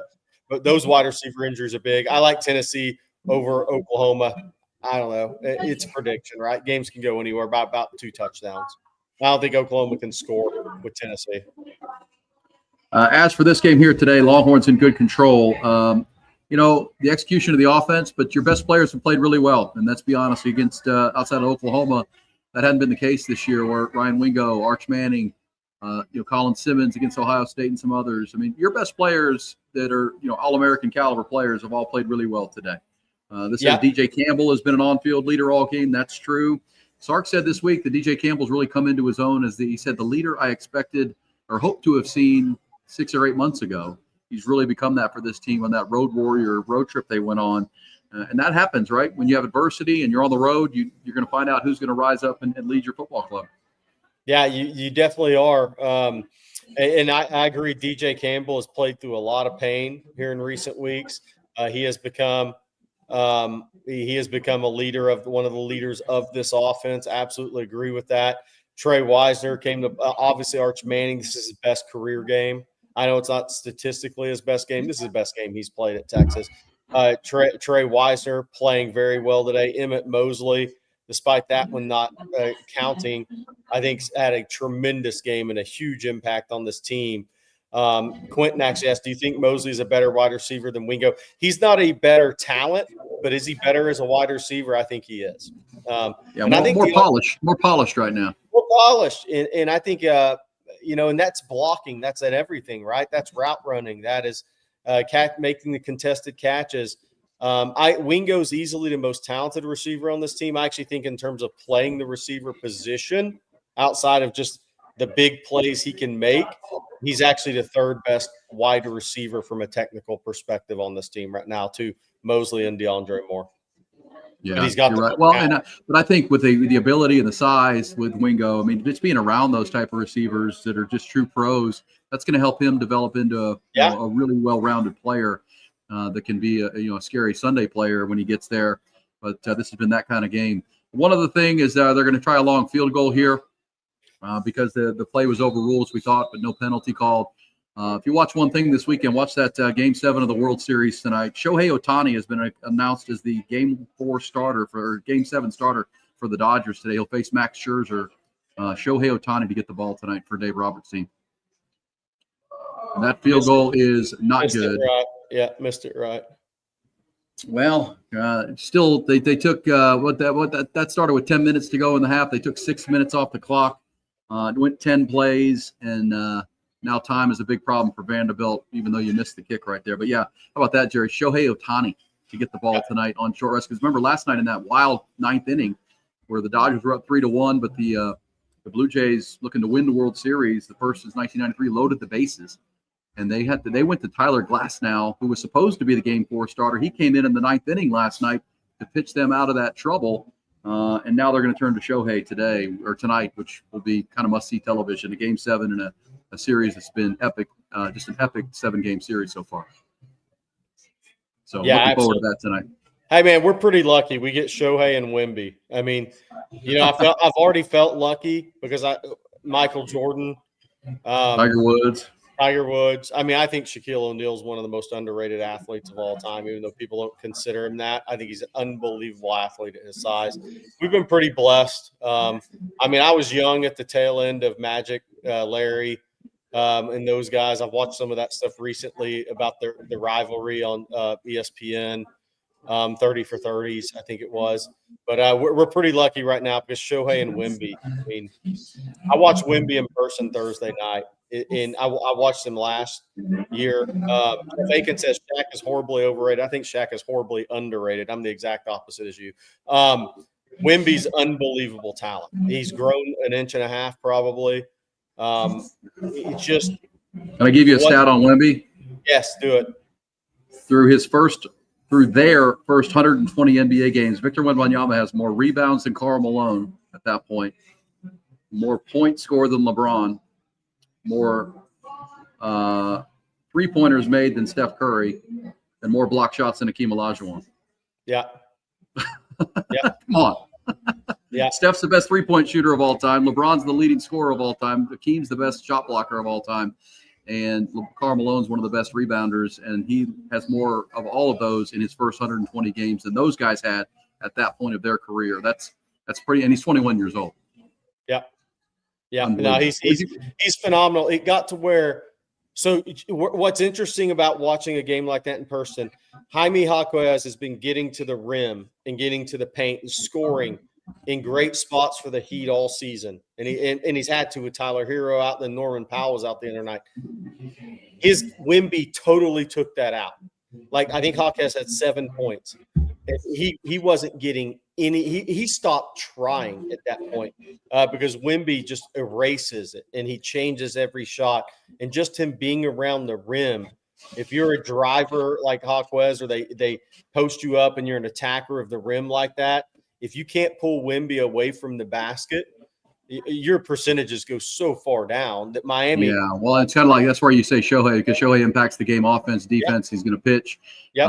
And that's Wemby, because his defensive impact is arguably greater than even his offensive impact, which is pretty great no at this doubt. point. All right, Diego taking a shot here, and it's wide open. This is not good football by Texas. Wow, that is 67-yard touchdown. What the heck happened to Texas? That's too easy. This is getting it's still a lot of time. That 6 minutes off the clock is critical. Now they'll go for 2 to make it a 10-point game. Longhorns have to get their head back in this game. Steve Sarkisian not going to be happy with that, and Pete Witkowski, how they blew a coverage like that in that spot. That's unforgivable.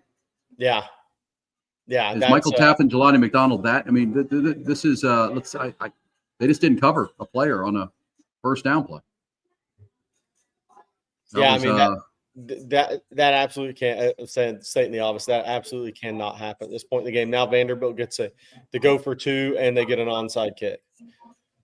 Yeah, I mean, gosh, that it's almost like that 6-minute drive that resulted in no points. That just eliminated that, because now there's still plenty of time if they can get it to 10. There's 4 minutes and 3 timeouts and a 2-minute warning. This puts pressure back on Texas now to wake up. See if they dial up here. Good tackle. Kept him in the pocket. Oh, wow. They're going to give him the outstretched arm, and the official had a great view of it, and it's a 10-point game with under 4 minutes to play. But that was exactly what couldn't happen to Texas to allow Vanderbilt back in the game after their offense just executed really well. This defense is really having a hard time right now. Let's see. Will they review this? I don't think he got there, guys. He wasn't even close to getting there. Will they review this? They have to. They review all. I mean, he's not even close. He's 8 inches short. Yeah, and the official's right there. Yeah, he did not ever get it over top of that thing. Can they overrule that, though, Jerry? That's just not even close. That's the problem. He's standing right there, and it's 8 inches short. How do you make that call? I don't know. I think that should be overruled, but we'll see. Is it indisputable? Feels like it to me. But yes. Are they going to show this call of how that got wide open? That wasn't even. There wasn't even. Yeah. Can we get a replay on that?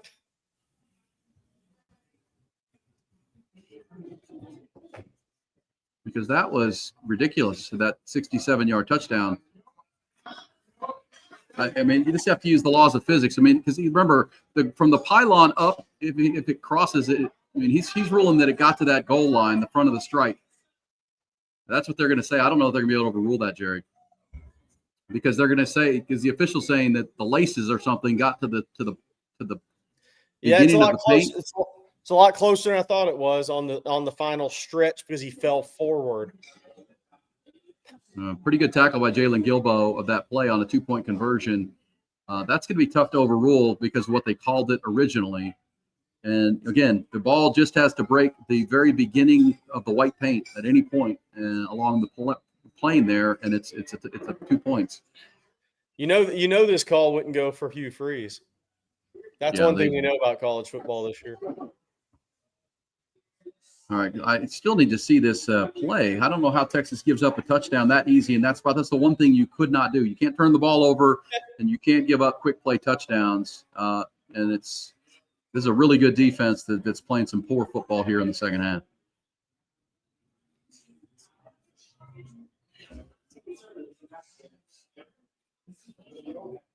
And I don't know. It's hard to just make the claim, but right there maybe.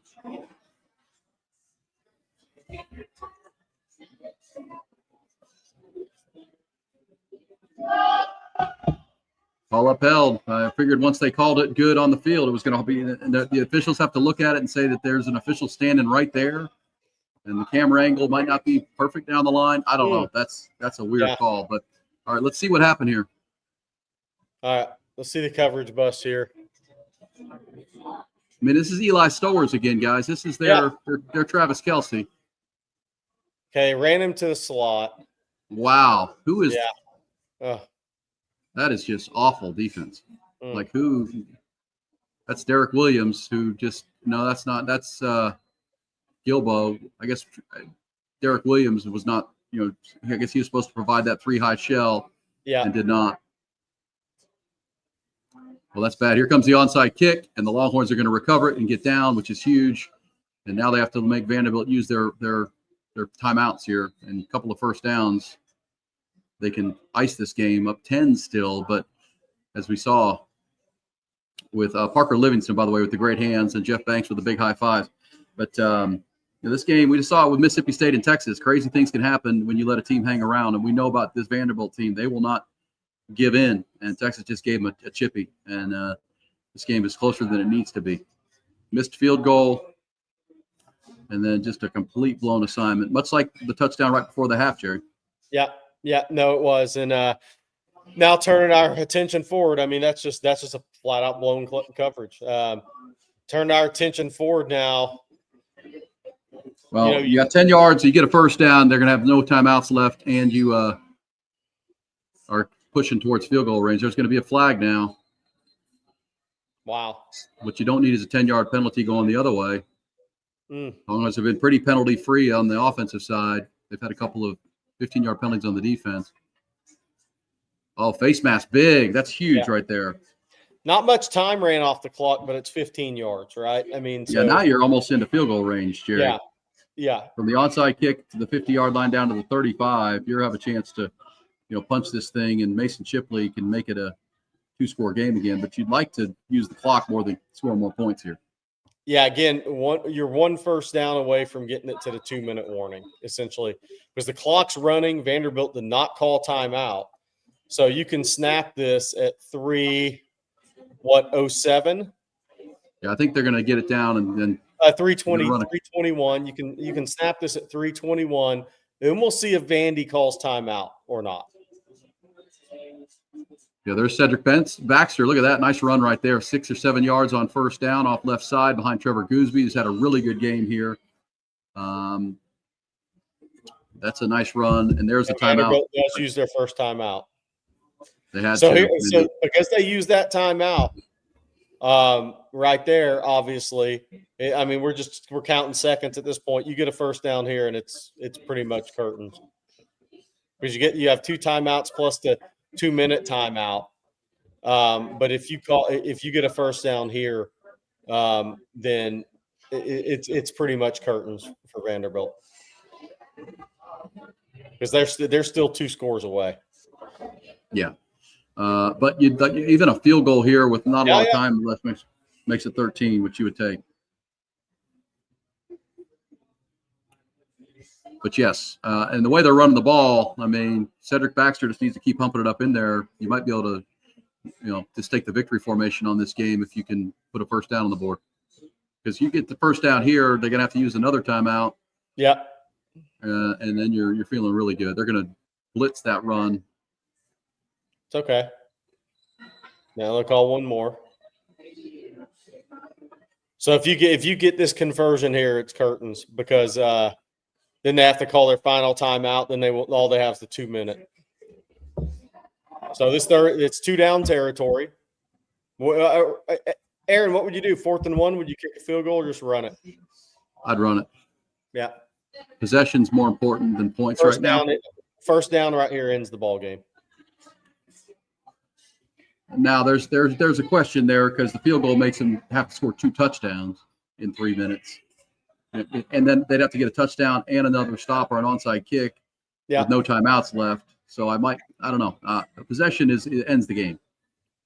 If you got to play, let's see what happens on 3rd and 2 though.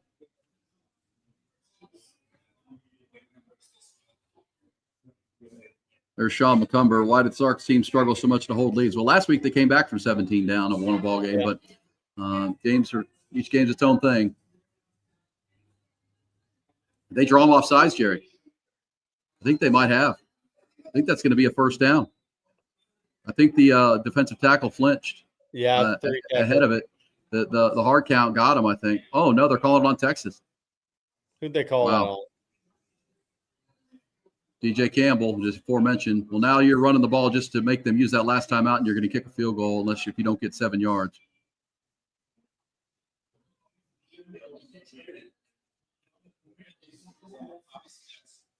Oh, they shifted. That's supposed to be a penalty according to the SEC, but either way.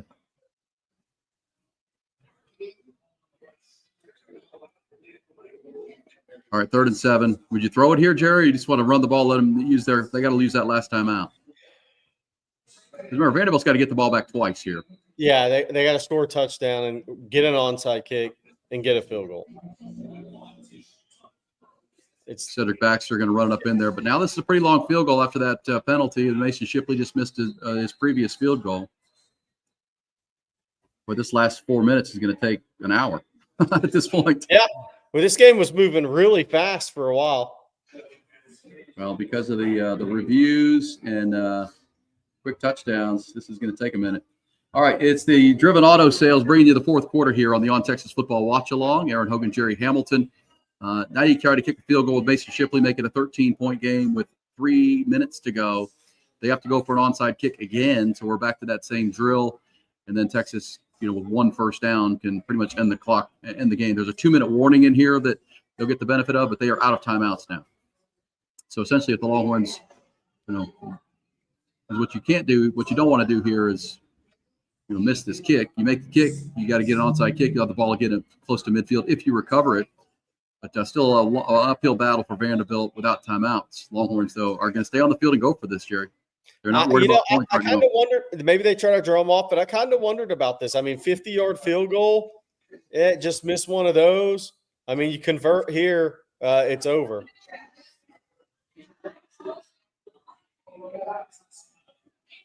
Well, they drew them off sides, Jerry. They got 5 here. Oh, wow. Got the 5 back. Wow.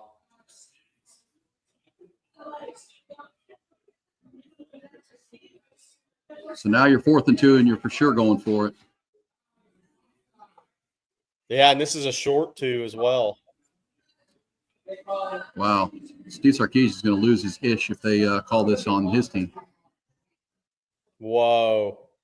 Wow. Wow.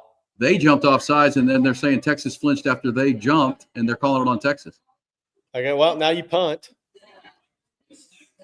That's interesting. Wow. What's the line on this? Was it 3.5? Very interesting. It was 2.5. Who trusts anything nowadays after what's gone down? Just saying. I mean, that's how did they call that? Very interesting. This is bad news here. The 2-point conversion was blatantly short, it felt like. Yeah. That's on Oklahoma State. That's on Vanderbilt right there. Two of their guys jumped off sides, and they called that on Texas. Hey, to the fans out there, don't believe anything after what's come out in sports. That's all I got to tell you. Don't believe anything. It's worse than any of us know.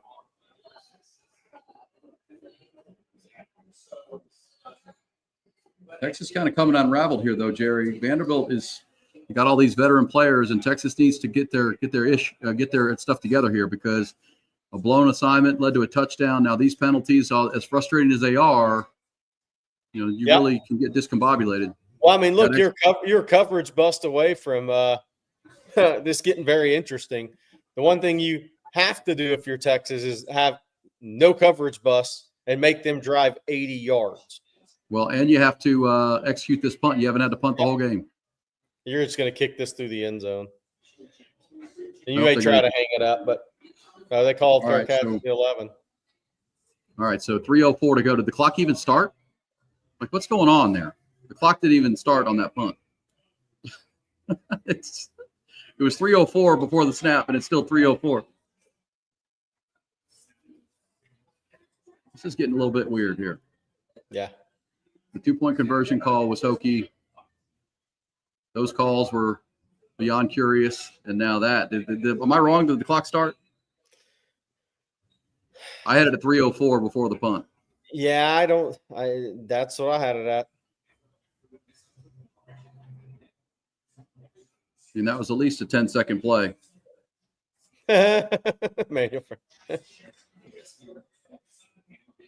All right, here we go. Texas defense has been playing good outside of 2 blown coverages, but man, that came at the inopportune time.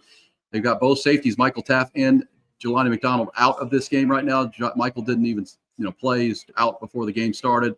Jelani got hurt in the first quarter, as a matter of fact. And they just gave up a 67-yard touchdown. Pressure's got to save it, though. Here comes Anthony Hill, but you got to chase Diego Pavia around. An interception would have helped, but that's bring the heat. Anthony Hill and Colin Simmons need to blitz every single play. Yeah, and you play deeper than the deepest, Jerry, and keep everything in front of you and let your pressure get home because they're trying to create an explosive here. 90 yards to an end zone. And they won't kick a field goal. Well, they will, actually. Field goal would allow them to get back within one score. So, boy, what a weird final. This game was cruising along. Now it's going to be this last 4 or 5 minutes has been a crazy long stretch. All right, let's see if the Longhorns can find some defensive intensity here. They know what's coming. And they're bringing pressure. Incomplete. It'll be 3rd and 10. Probably have felt the pressure coming on that one. So, I mean, obviously, 2-down territory. We're not saying anything that anybody doesn't know. So you don't have to get all 10 here if you're Pavia. You need to get something and get positive yards here and give yourself a chance on 4th down. I'll tell you what worries me about Pavia is his ability to, avoid the pressure and then scramble because everybody's dropping back. It could be green grass for him. And I don't know if they're going to spy him.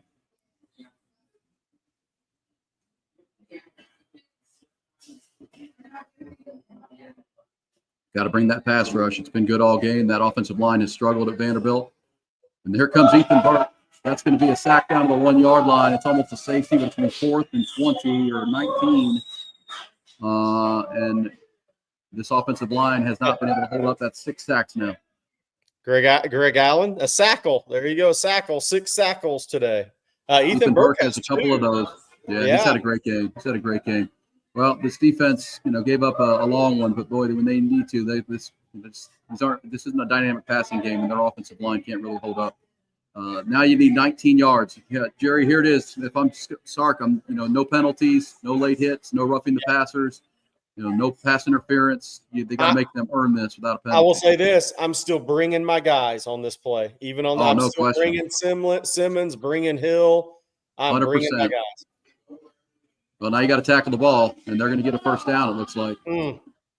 Boy, that's big. That's too easy. And now another defensive back going out of the game. They're going to have to call a timeout, I think. Somebody's hurt. Wow. Pavia made a throw, and now Filsame's down. That's another safety. We might see Jonah Williams. He's had that right shoulder injury. Played through it most of the season.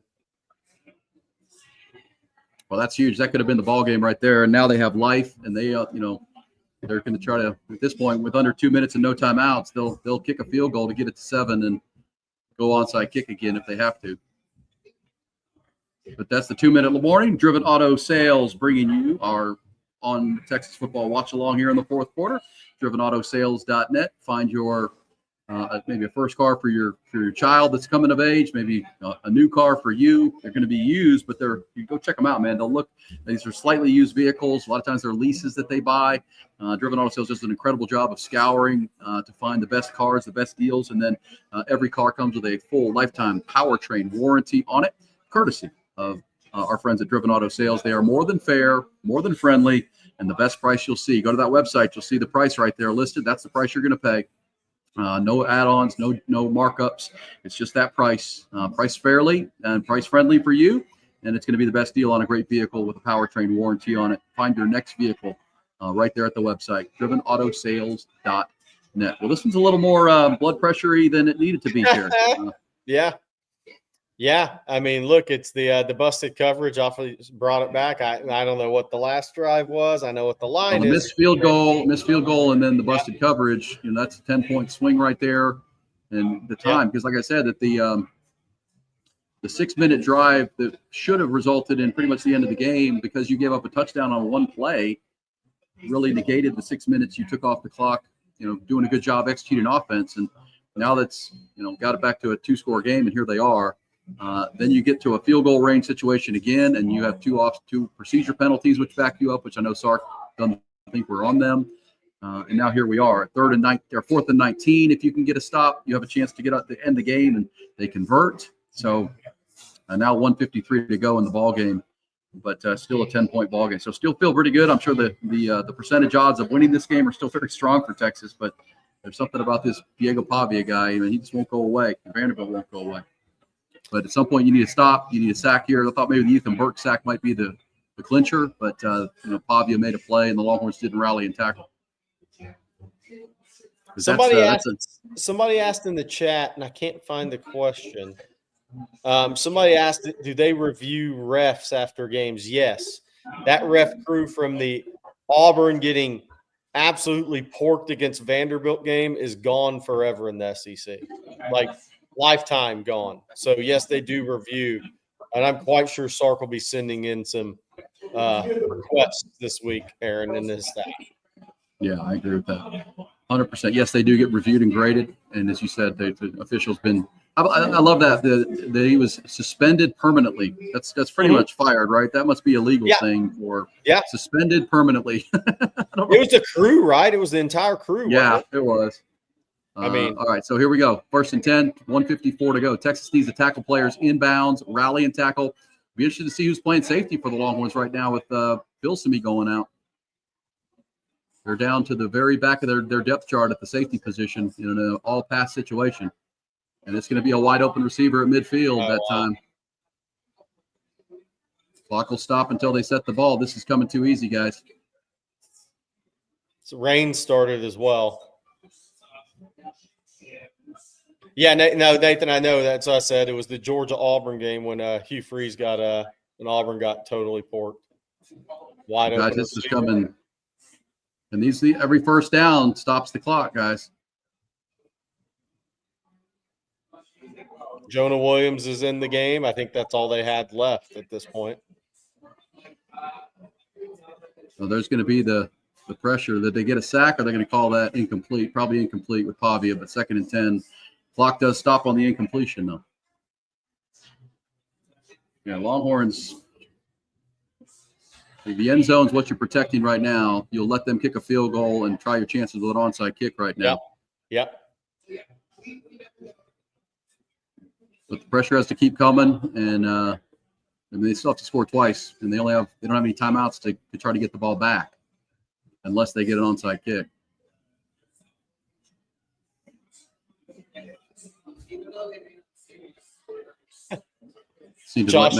Joshua in the stands. I'm soaked. LOL. That was fast. All right, there's another incomplete pass. All right, now 3rd and 10. Good pressure, tip ball. Yeah, you can do that to Pavia. He's undersized guy. He's bigger, taller guys can knock that ball down. All right, so 3rd and 10. Obviously, the clock stopping on those incompletions. No, the rain was supposed to roll back in, but clearly it is. It's not raining here in South Austin, Buda, Texas area. I can tell you that. It's still nice and a little cloudy, but not raining. So probably just a passing shower. All right, 34-24 Texas. Here we go. 125, third down. Is Texas, and they get pressure before an open receiver presents himself? See the question here. Only bring three, but got pressure. Package. All right, there's the first down. That's going to stop the clock. Well,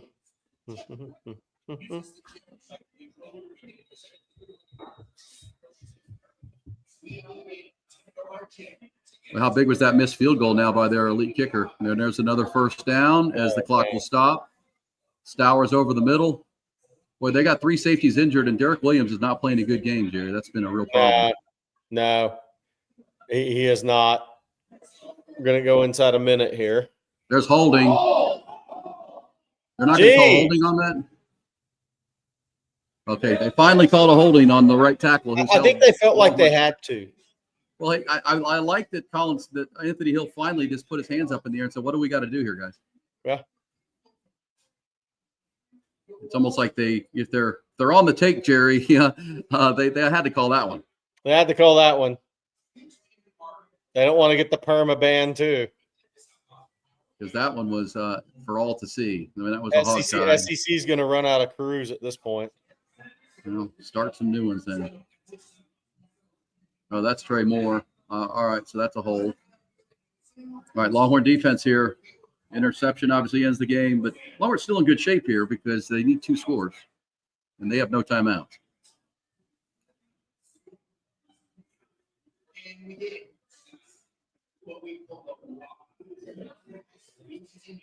All right, open receiver in the flat. Just got to rally and tackle him. A lot of time's going to go off the clock here, guys. A lot of time. This is good. Yeah, no timeout for Vandy. So it's for them to tackle him inbounds. This is going to bring it down under 40 seconds before they snap it. 41 seconds at the snap. Here comes the pressure. Javia's got nobody open and buying time. All right, there's the touchdown. Oh, boy.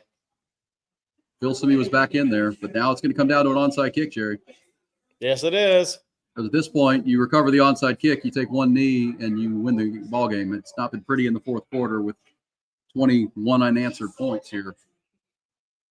To take a blowout game, it was 31-10 to make it way too close. But now you have to recover an onside kick. Last time it was Parker Livingston, but it's going to happen again. And Vandy up to 423 yards of offense in this game. And remember, it was 34-10, Jerry. This game was over, and 21 fourth quarter points. 1 touchdown drive, then the blown drive, and then that one. And Longhorns missed a field goal and got in the field goal range a minute ago and had to settle for the punt. This has not been a good defensive quarter, but they are down to their final safety or 2. And Phil Simi's out there not healthy. And this one was just Pavia buying time and making a play. I mean, you can't ask anybody to cover that long. It's just too much time. But again, it's going to come down to an onside kick here. Get it, and the game's over, and you win the game, and you're off for a week at 7-2. Don't get the onside kick, and things get very, very precarious.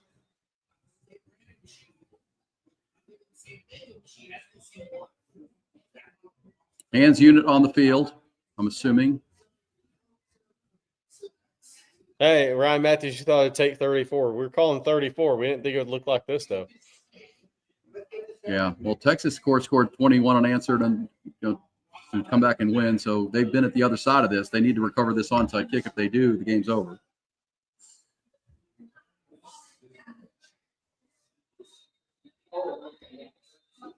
Texas called a timeout, which I just think they wanted to see what they were running into here, and not bad. They got them in their pocket. Might as well use them. One of the things that's going to be talked about the whole off weekend leading into Georgia, and of course Georgia has their game to play as well, is what will it look like with Georgia's wide receivers against Texas? Because Zechariah Branch, if he catches the ball in space like this in Athens, I mean, strike up the band. Like, those are huge plays for Georgia wide receiver core. Well, so, I mean, first and foremost, Jerry, they've got to get gotta win the game. Yeah, they got to get Gilbo and Taft back. yeah, they got to get. I mean, Taft will be back for that game. Ajali McDonald. Obviously, we'll see what they say. It's probably a protocol thing. They were kind of helping him off the field and took his helmet away. All right, here we go, guys. Here is this is the ball game here.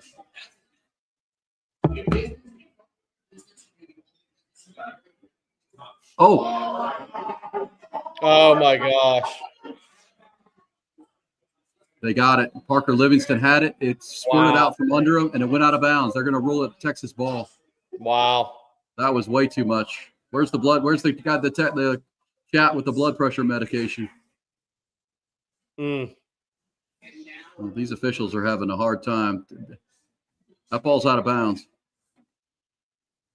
They're right on the Vandy sideline, so you can hear their reaction to the conversation.